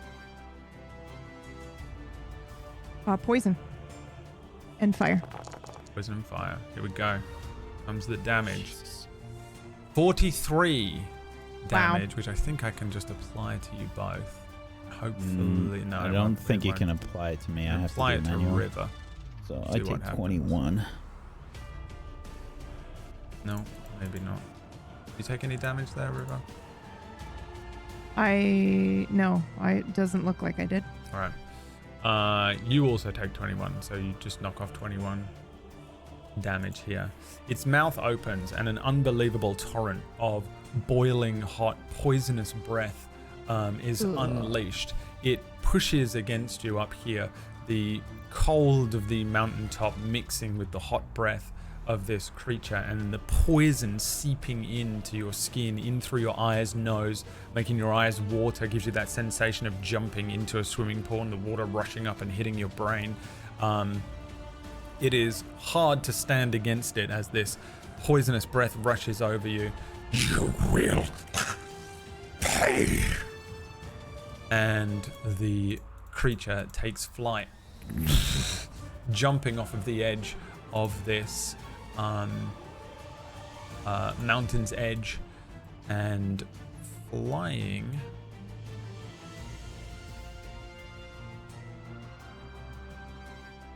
out and around you to one side. That is the end of its turn, bringing us to Caspian, who has turned invisible. Do you look invisible for you? Because I was at -5 elevation for some reason. Oh, okay. There's something that's like triggering the elevation, because I was at +5 in the last one for some reason, and I had to manually set it back. I don't know why that is. I set it to +5. That's why. Oh, okay. It was to get you to be on top of the Shambling Mound token. Gotcha. Yeah. Gotcha. Okay, I will.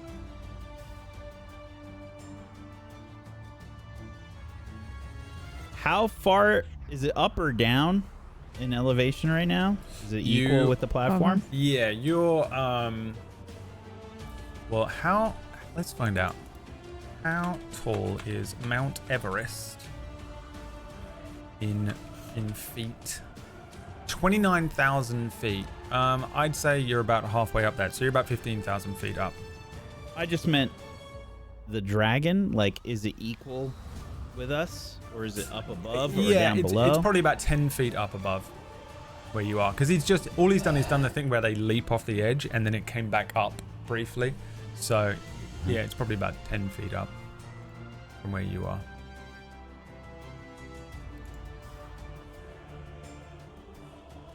What are the jumping rules? I have no idea. Because I might be about to do some crazy shit. Let's see. D&D jump rules. When you make a high jump, well, you're making a long jump, I think.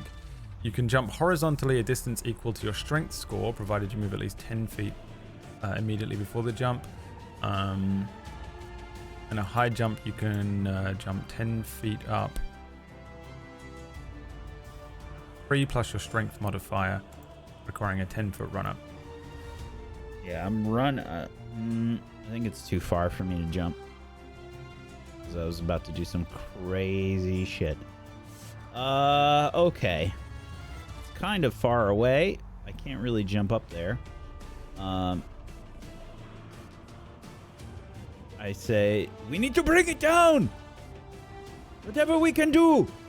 And I will move probably here as I rage.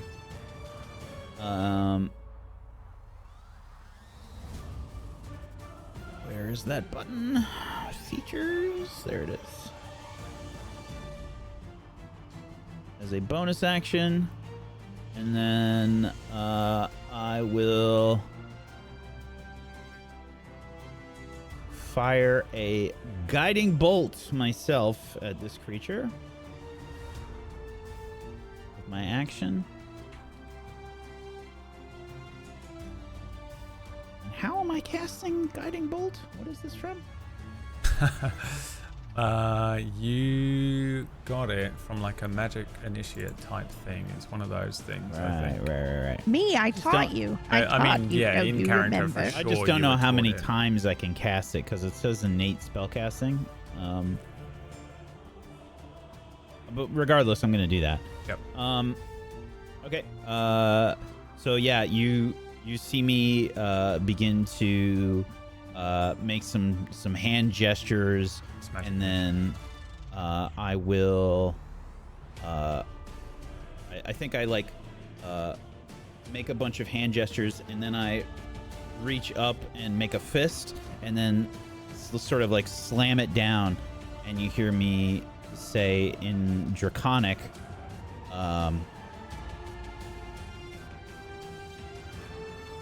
Rexargo! And, oops, I clicked that twice.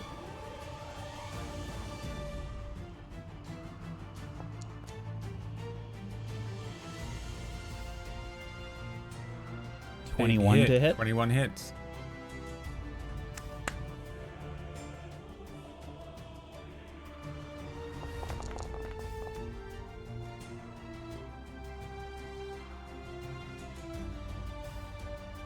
Oh, I don't think I can rage and spellcast. So I'll just retcon the rage. Well, you can just say you Sorry. rage now. Yeah, at the end. Just switch them. Yeah. Well, no, I'm not gonna do it now because I have to get hit, otherwise it's gonna get taken off. Okay. So just assume I didn't rage. Okay.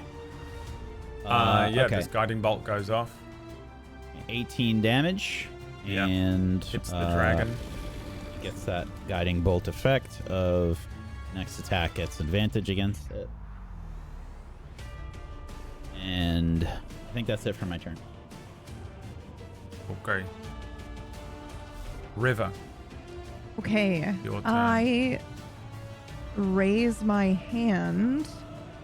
And I'm going to cast Bless on both Caspian and I. And then I'm going to, for my bonus action, cast Healing Word on myself.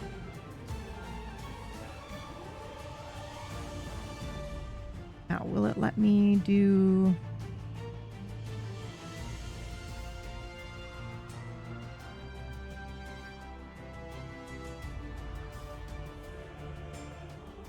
Hold on, let me just look at this. Okay, perfect. Didn't let me apply it to you though, Whack. So if you want to give yourself that effect. It looks like it only gave me concentration. It gives me a prompt. Okay, but cool. I can't push the button. I think Brad has to do it. Yeah, okay. Yeah, what am I doing? Giving you guys cast- bless. Yeah. Done. Okay, perfect. And then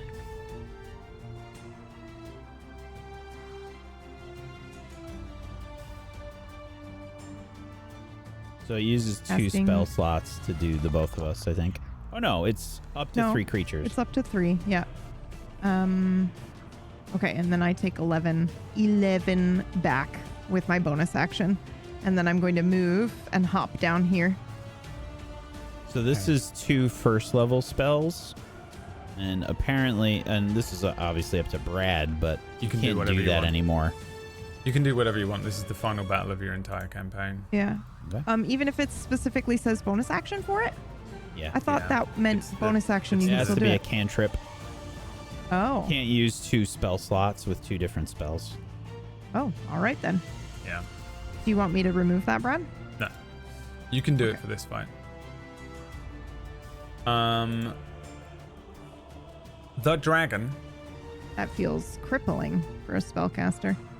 on the end of your turn, because we're so used to it, he's going to use a legendary action to cast Mind Spike on you, River. It says, Feel my pain. I need a wisdom saving throw, please. You've got to beat a 17. And we do have advantage.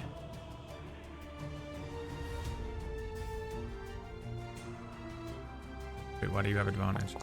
Because I cast Bless. That gives you That's a the whole point. D4. Oh. Yes, you are correct. Sorry. But it would still be the 15. Oh, yeah, and then it did it automatically for me. Okay, So you cool. get a 15 plus 4 plus 9, 28. 28. Yeah, there you go. So it would still be a 28. So you would take 3d8 psychic damage while you take Want me to half roll of for that? this. Okay. Oh. Did you do it? Okay, there you go. You take half of that. Okay. 9. You feel a bolt of magic hit you, and it's just being sent from this dragon to you. There's barely any sort of magic ripple or arcane effect that happens as this dragon glides around and sends this feeling to you, and it's the sense of crippling and unbelievable sense of loss, of having something ripped and torn from you. The reason you're able to weather the effect of this psychic storm is that you already know how this feels. You have felt this before. So you only take half the damage. Then it is the dragon's actual turn. Let's see if we can do poison breath again.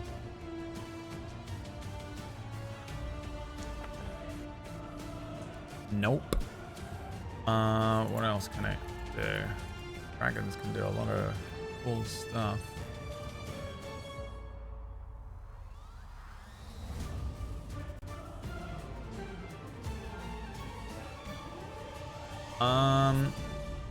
Let's have Caspian. I have no idea what this spell is. I'm going to cast it anyway.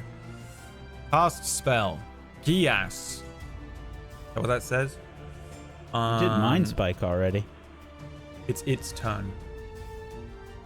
Yeah, it was Previous like a one was a layer. legendary action. Yeah. Oh, okay. Yeah. This is a verbal command. You need to make a wisdom saving throw and beat a DC 17. Me or Caspian? Caspian. Using my bless. Doesn't matter with a fucking 3. That's a fail.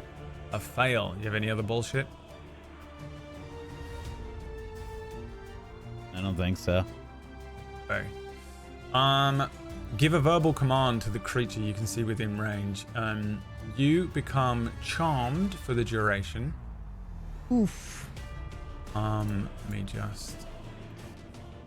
I don't know why I. If you hit that third goal, chat, you will not only unlock Rhoda 2, but Brad has also agreed to shave his chest. I can do that. I don't know why I can't apply this effect to you. Annoying. But whatever, you're charmed. Greg has been summoned from the ether. While charmed, the creature takes a 5d10 psychic damage if it acts in a manner directly counter to your command. You can issue any command you choose short of an activity that would result in certain death. And the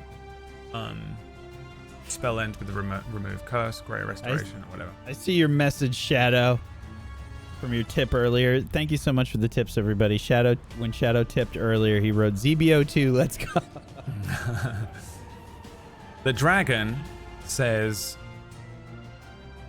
Stand at the very edge of the mountain. No! and it indicates for you to stand sort of along the very edge of this mountain here, and it continues to fly.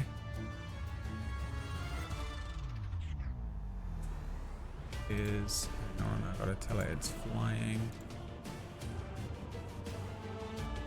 And it flies above you, but over here. Now it's flying a little above you guys, about 20 feet up, as it glides over the top of the altar and river, and then begins to bank and turn around towards Caspian. It is Caspian's turn. Okay, I move over here. Standing right at the edge of the mountain. I say, you got it, big guy. And then I will proceed to tie a rope around myself. Mm-hmm. And then I will try and lasso the sword that's stuck in the stone up here. Okay. Make me... What would this be? It would be the same as an attack roll, wouldn't it? So a d20 plus. Are you proficient with a lasso? Do you think? I am proficient with simple weapons, hand crossbow, scimitar, short sword, martial weapons, daggers, and quarterstaffs. Whip isn't a lasso. He's trying to like lasso this thing. I mean, it's a similar skill set is all I was thinking, because you do have to use a thing. I am proficient in dexterity saving throws. I'm proficient in simple and martial weapons. In this case, I would say yes. Okay. In that case, give me a d20 plus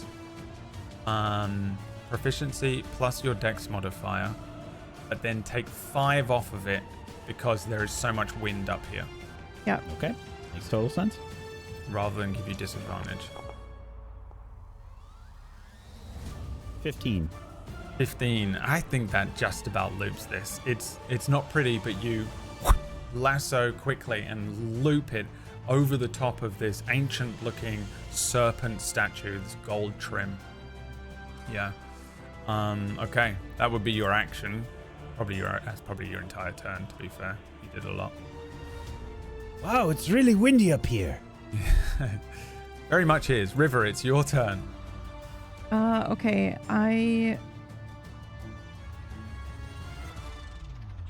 I'm just checking to see that this is radiant damage.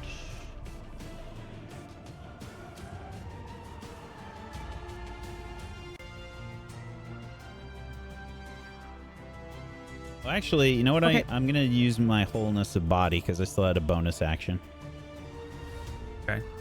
And I don't think this is counter to what they asked me to do. Oh, I don't even know what it is.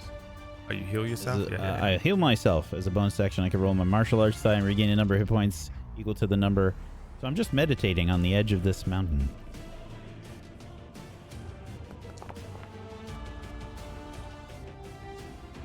For 2 HP.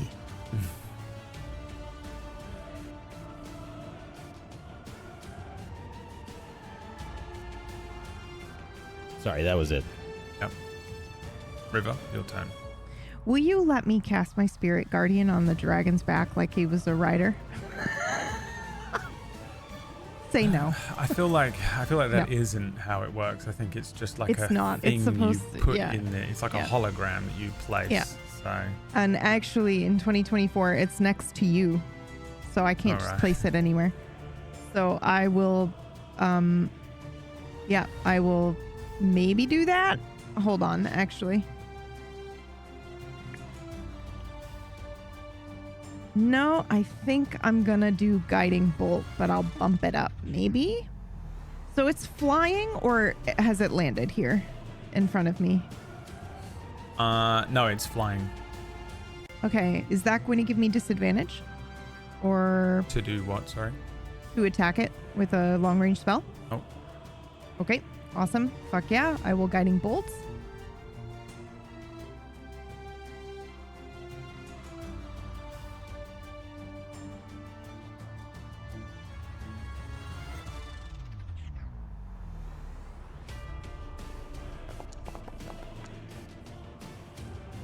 $23. 23. Definitely a hit. Oh, bless. Okay. 18 radiant damage. Okay. Ooh, he makes a con save. He's concentrating on this spell. Makes it. You are still charmed.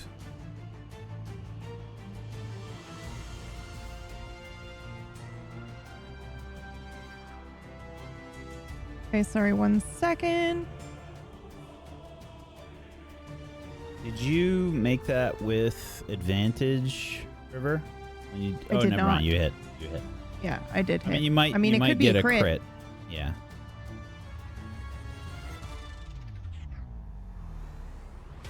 Let me just roll a 1d20.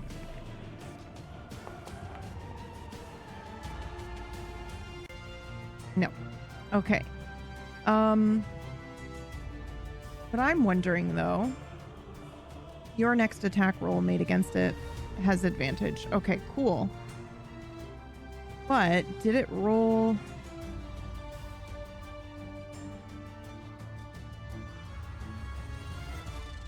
You got advantage from my guiding bolt.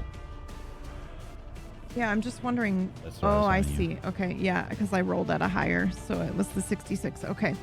Then in my, then I'm going to move back this way here.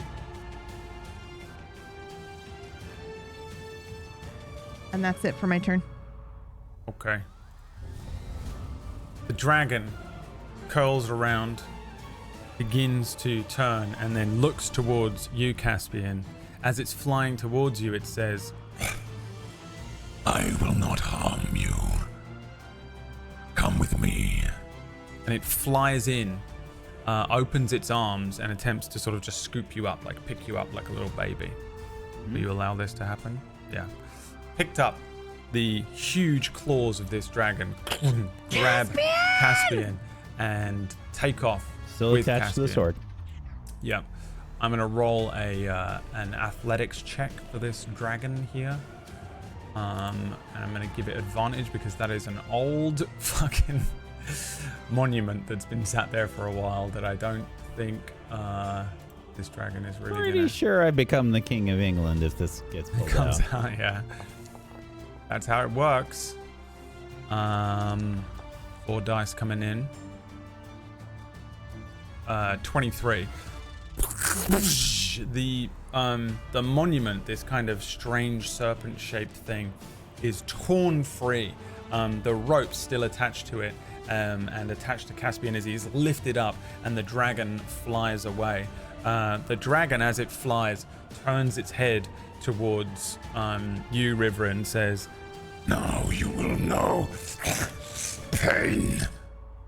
you can make me, if you want, I'll let you do this as a free action, a dexterity save to grab on to the rope as it is whipped free and chase after them.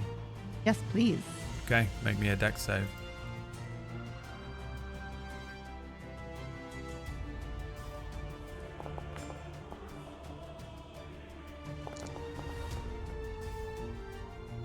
$23. 23. The And match dragon the adult dragon. takes off with Caspian underarm, kind of charmed and dazed. This rope whipping out behind it, the monument kind of breaking, falling, and we see this serpent, sort of gold inlaid serpent, fall in 3 or 4 pieces away from the top of this mountain altar as River leaps off of the edge of this, grabbing on to the rope, so fast! swinging underneath and beginning to haul herself up towards the dragon. It lets out a sort of a final mighty roar, and we see the 3 of them glide away into the distance. That was dope as hell.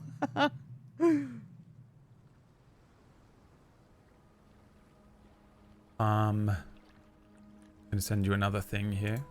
It's a different one to the one before.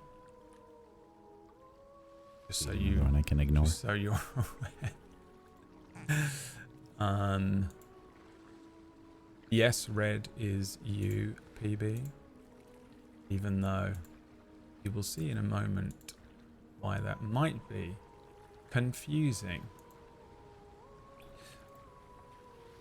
Caspian pulls the rigging of this small boat, the open ocean twisting and turning underneath the boat. He pulls at his grey beard again, twisting it unconsciously. An old man. Memory if you want. The memory that Caspian gave to Indralaya, what was it? So, after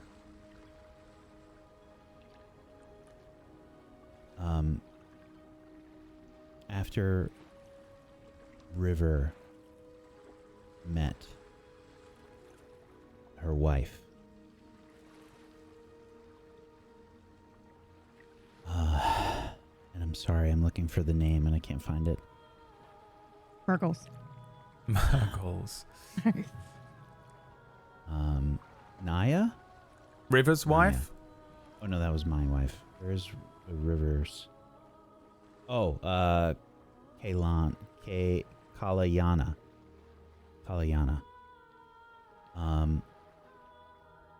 After River met Kalyana, there was a moment where I was very doubtful of their relationship, and I wasn't sure that they were right for each other. And I had doubts and I internalized them. And I didn't speak them to River. I kept them bottled up. And they ate away at me for some time. But at one point, Kalayana pulled a joke, and I saw River light up in response. And it was at that point that I realized that River had a different energy when she was around. And it made me see her differently, and I think I was afraid of that. But at that moment, I saw that she was happy, even though she was different around her wife than she was with me. She was happy. And that was the moment where I let my doubts go. Because her happiness is what's important. Not the fact that she's maybe acts differently around her wife than she does with me. They're both the same person. As the same sloop that we saw Caspian and River on moves out over this ocean, we see Caspian now, older, 60s, same shaven head but a twisting grey beard, and ahead of him, a young sort of tiefling human girl, pinkish skin, maybe in her 20s, turns to Caspian, who's twisting at his grey beard at the wheel of the sloop.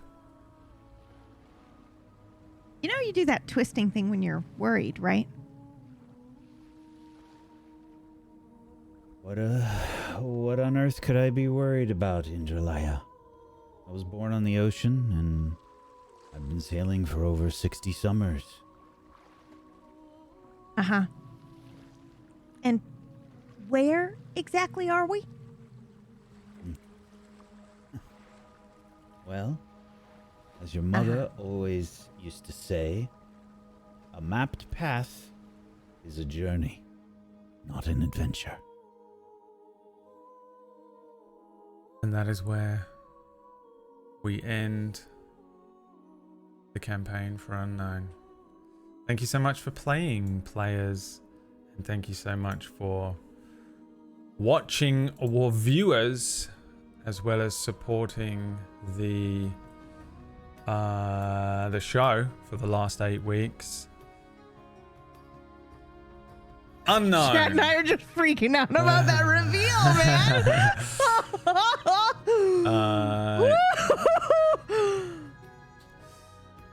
Yeah, thank you everyone so much for coming out and supporting Thank the you, show. Brad. What the hell?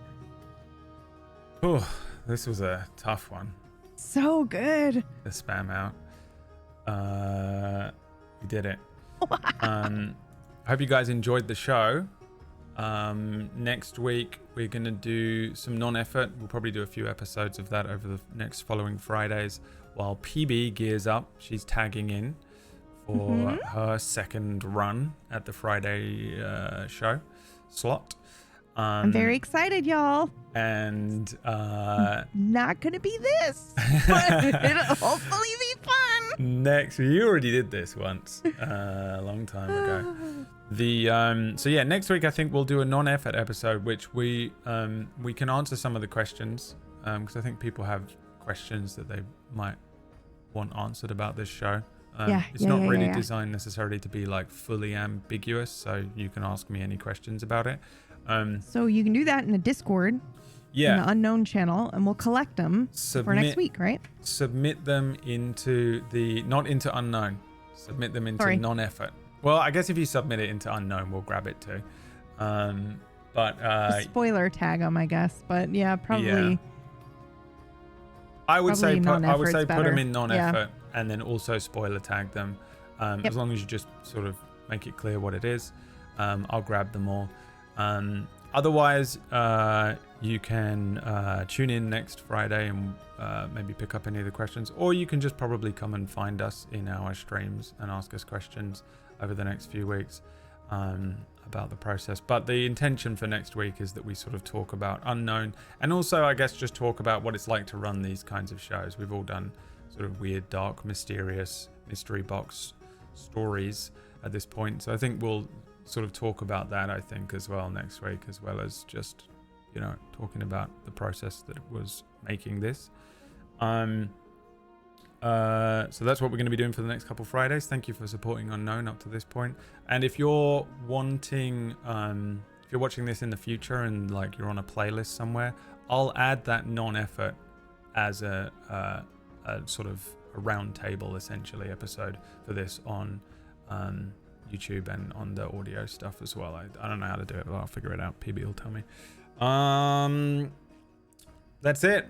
We're done here. Thank you again, everyone, for supporting the show as well, coming out. I know there was a lot of weird things going on. I thought it'd be really fun for this episode if people could get involved from the chat a little bit more. Yeah, because we get to see some actual adventures. I wanted to see the greatest hits moments of the River Caspian True campaign, the actual D&D adventure they probably went on.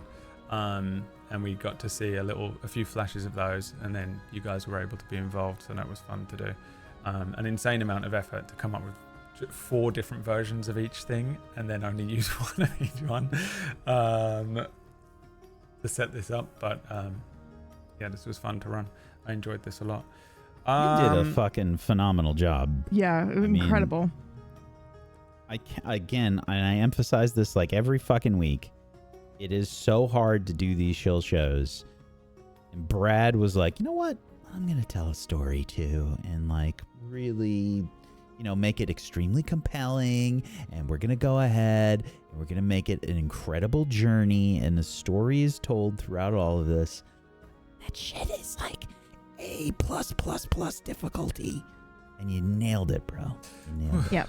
Yeah, it was tough. It was fun. It was fun to do though, in a way. It's fun. Like, I think all 3 of us have gotten quite good at running these things now. So it's fun to test yourself a little bit with weird things like that. Two of the main things I wanted to come away from this having done, and we can get into this next week, but one of them is I wanted to see if it was possible to just tell a classic table story. Yeah. That's what we're about. The point of this Friday show is obviously to help us keep funding the channel and the shows and everything, but I wanted to kind of just remind us and everyone watching, like, what we do is we tell really visceral and good stories. I think that's what we are at our core. We're not really about making money. If we wanted to make money, we could have made loads of money over the years, and we've opted around those options several times in favor of quality over cash and visceral storytelling and that kind of thing. So I wanted to see if it was possible, and because I thought of maybe doing the wheel spin, I thought maybe this would be the way to do it. And it was quite hard to do, and it was quite scary because I was like, oh, if this fails, I've killed us. Secondarily, I wanted to do like a mystery box story, and we'll probably reveal a lot more next week. But at this stage, if you want, you can go back, I think, and rewatch this show and see all of the clues that are in there. I want to immediately go back to the conversation that I had yeah. There's so good. there's a few things in here, like it's not designed to be immediately uncovered and figured out, because I knew I had you two to contend with. You're both incredibly smart and you're both very experienced. You know, it's the same as going up against two of me. It's like I know all my tricks and you know all my tricks, so it's quite hard. I didn't want you to just guess the thing. I want you to be able to be part of the mystery as well. So the way that I kind of thought it might be nice to do this is to have some different veils behind that, and then have it be rewatchable. You know, a lot of people rewatch our shows, and I never think about that because I'm like, that's insane. Why would you ever rewatch any of these shows? But people do a lot. So this one hopefully has a lot of rewatch advantages with little clues as to exactly what is going on with Caspian. So many people rewatch so many of our shows. It's crazy. Dude. Yeah, I know. There's a little color theory. You and stuff also going have, on. you also have some bullshit where you can't rewatch things. I can't do it. I can't. I very rarely will rewatch stuff, and usually I have to wait for it to be years and years and years for it to be fully trasticated out of my brain. But people do, and I wanted to cater to some of those people so maybe they can enjoy the rewatchability, knowing what it was all about, even after seeing next week's episode where we maybe reveal some more stuff, and being able to pick up on those little clues through it, which is very hard to do as well, because I was kind of like, I had to spam this out in like 2 weeks, you know, like the hard details of it. And I was like, oh man, I'm gonna screw this up. But I don't know, I don't think I did. I think it makes sense, and all of the stuff follows a decent narrative that doesn't have too many plot holes. It was fucking great. Yeah, it was super good. All right, let's get out of here. Let's roll the credits. So we've still got 45 minutes left of the show. But again, thank you everyone for watching. Thank you so much for playing. I don't want to claim all of the awards here, because you two did an amazing job of playing characters that didn't have a character sheet. That's not easy either, by the way. No, that is really hard. I genuinely, and I've said this the whole way through this, I straight up probably wouldn't run this for anyone else. You're the only two people I could even bother putting in this position and be like, I trust you two to be able to do this, because I just don't think I could deal with. Imagine if fucking Orcish. The mic isn't hot, right? They can't hear it. Imagine if Orcish was in that tunnel at the beginning. He would have woken up and been like, I look for some loot. What magic items are in this room?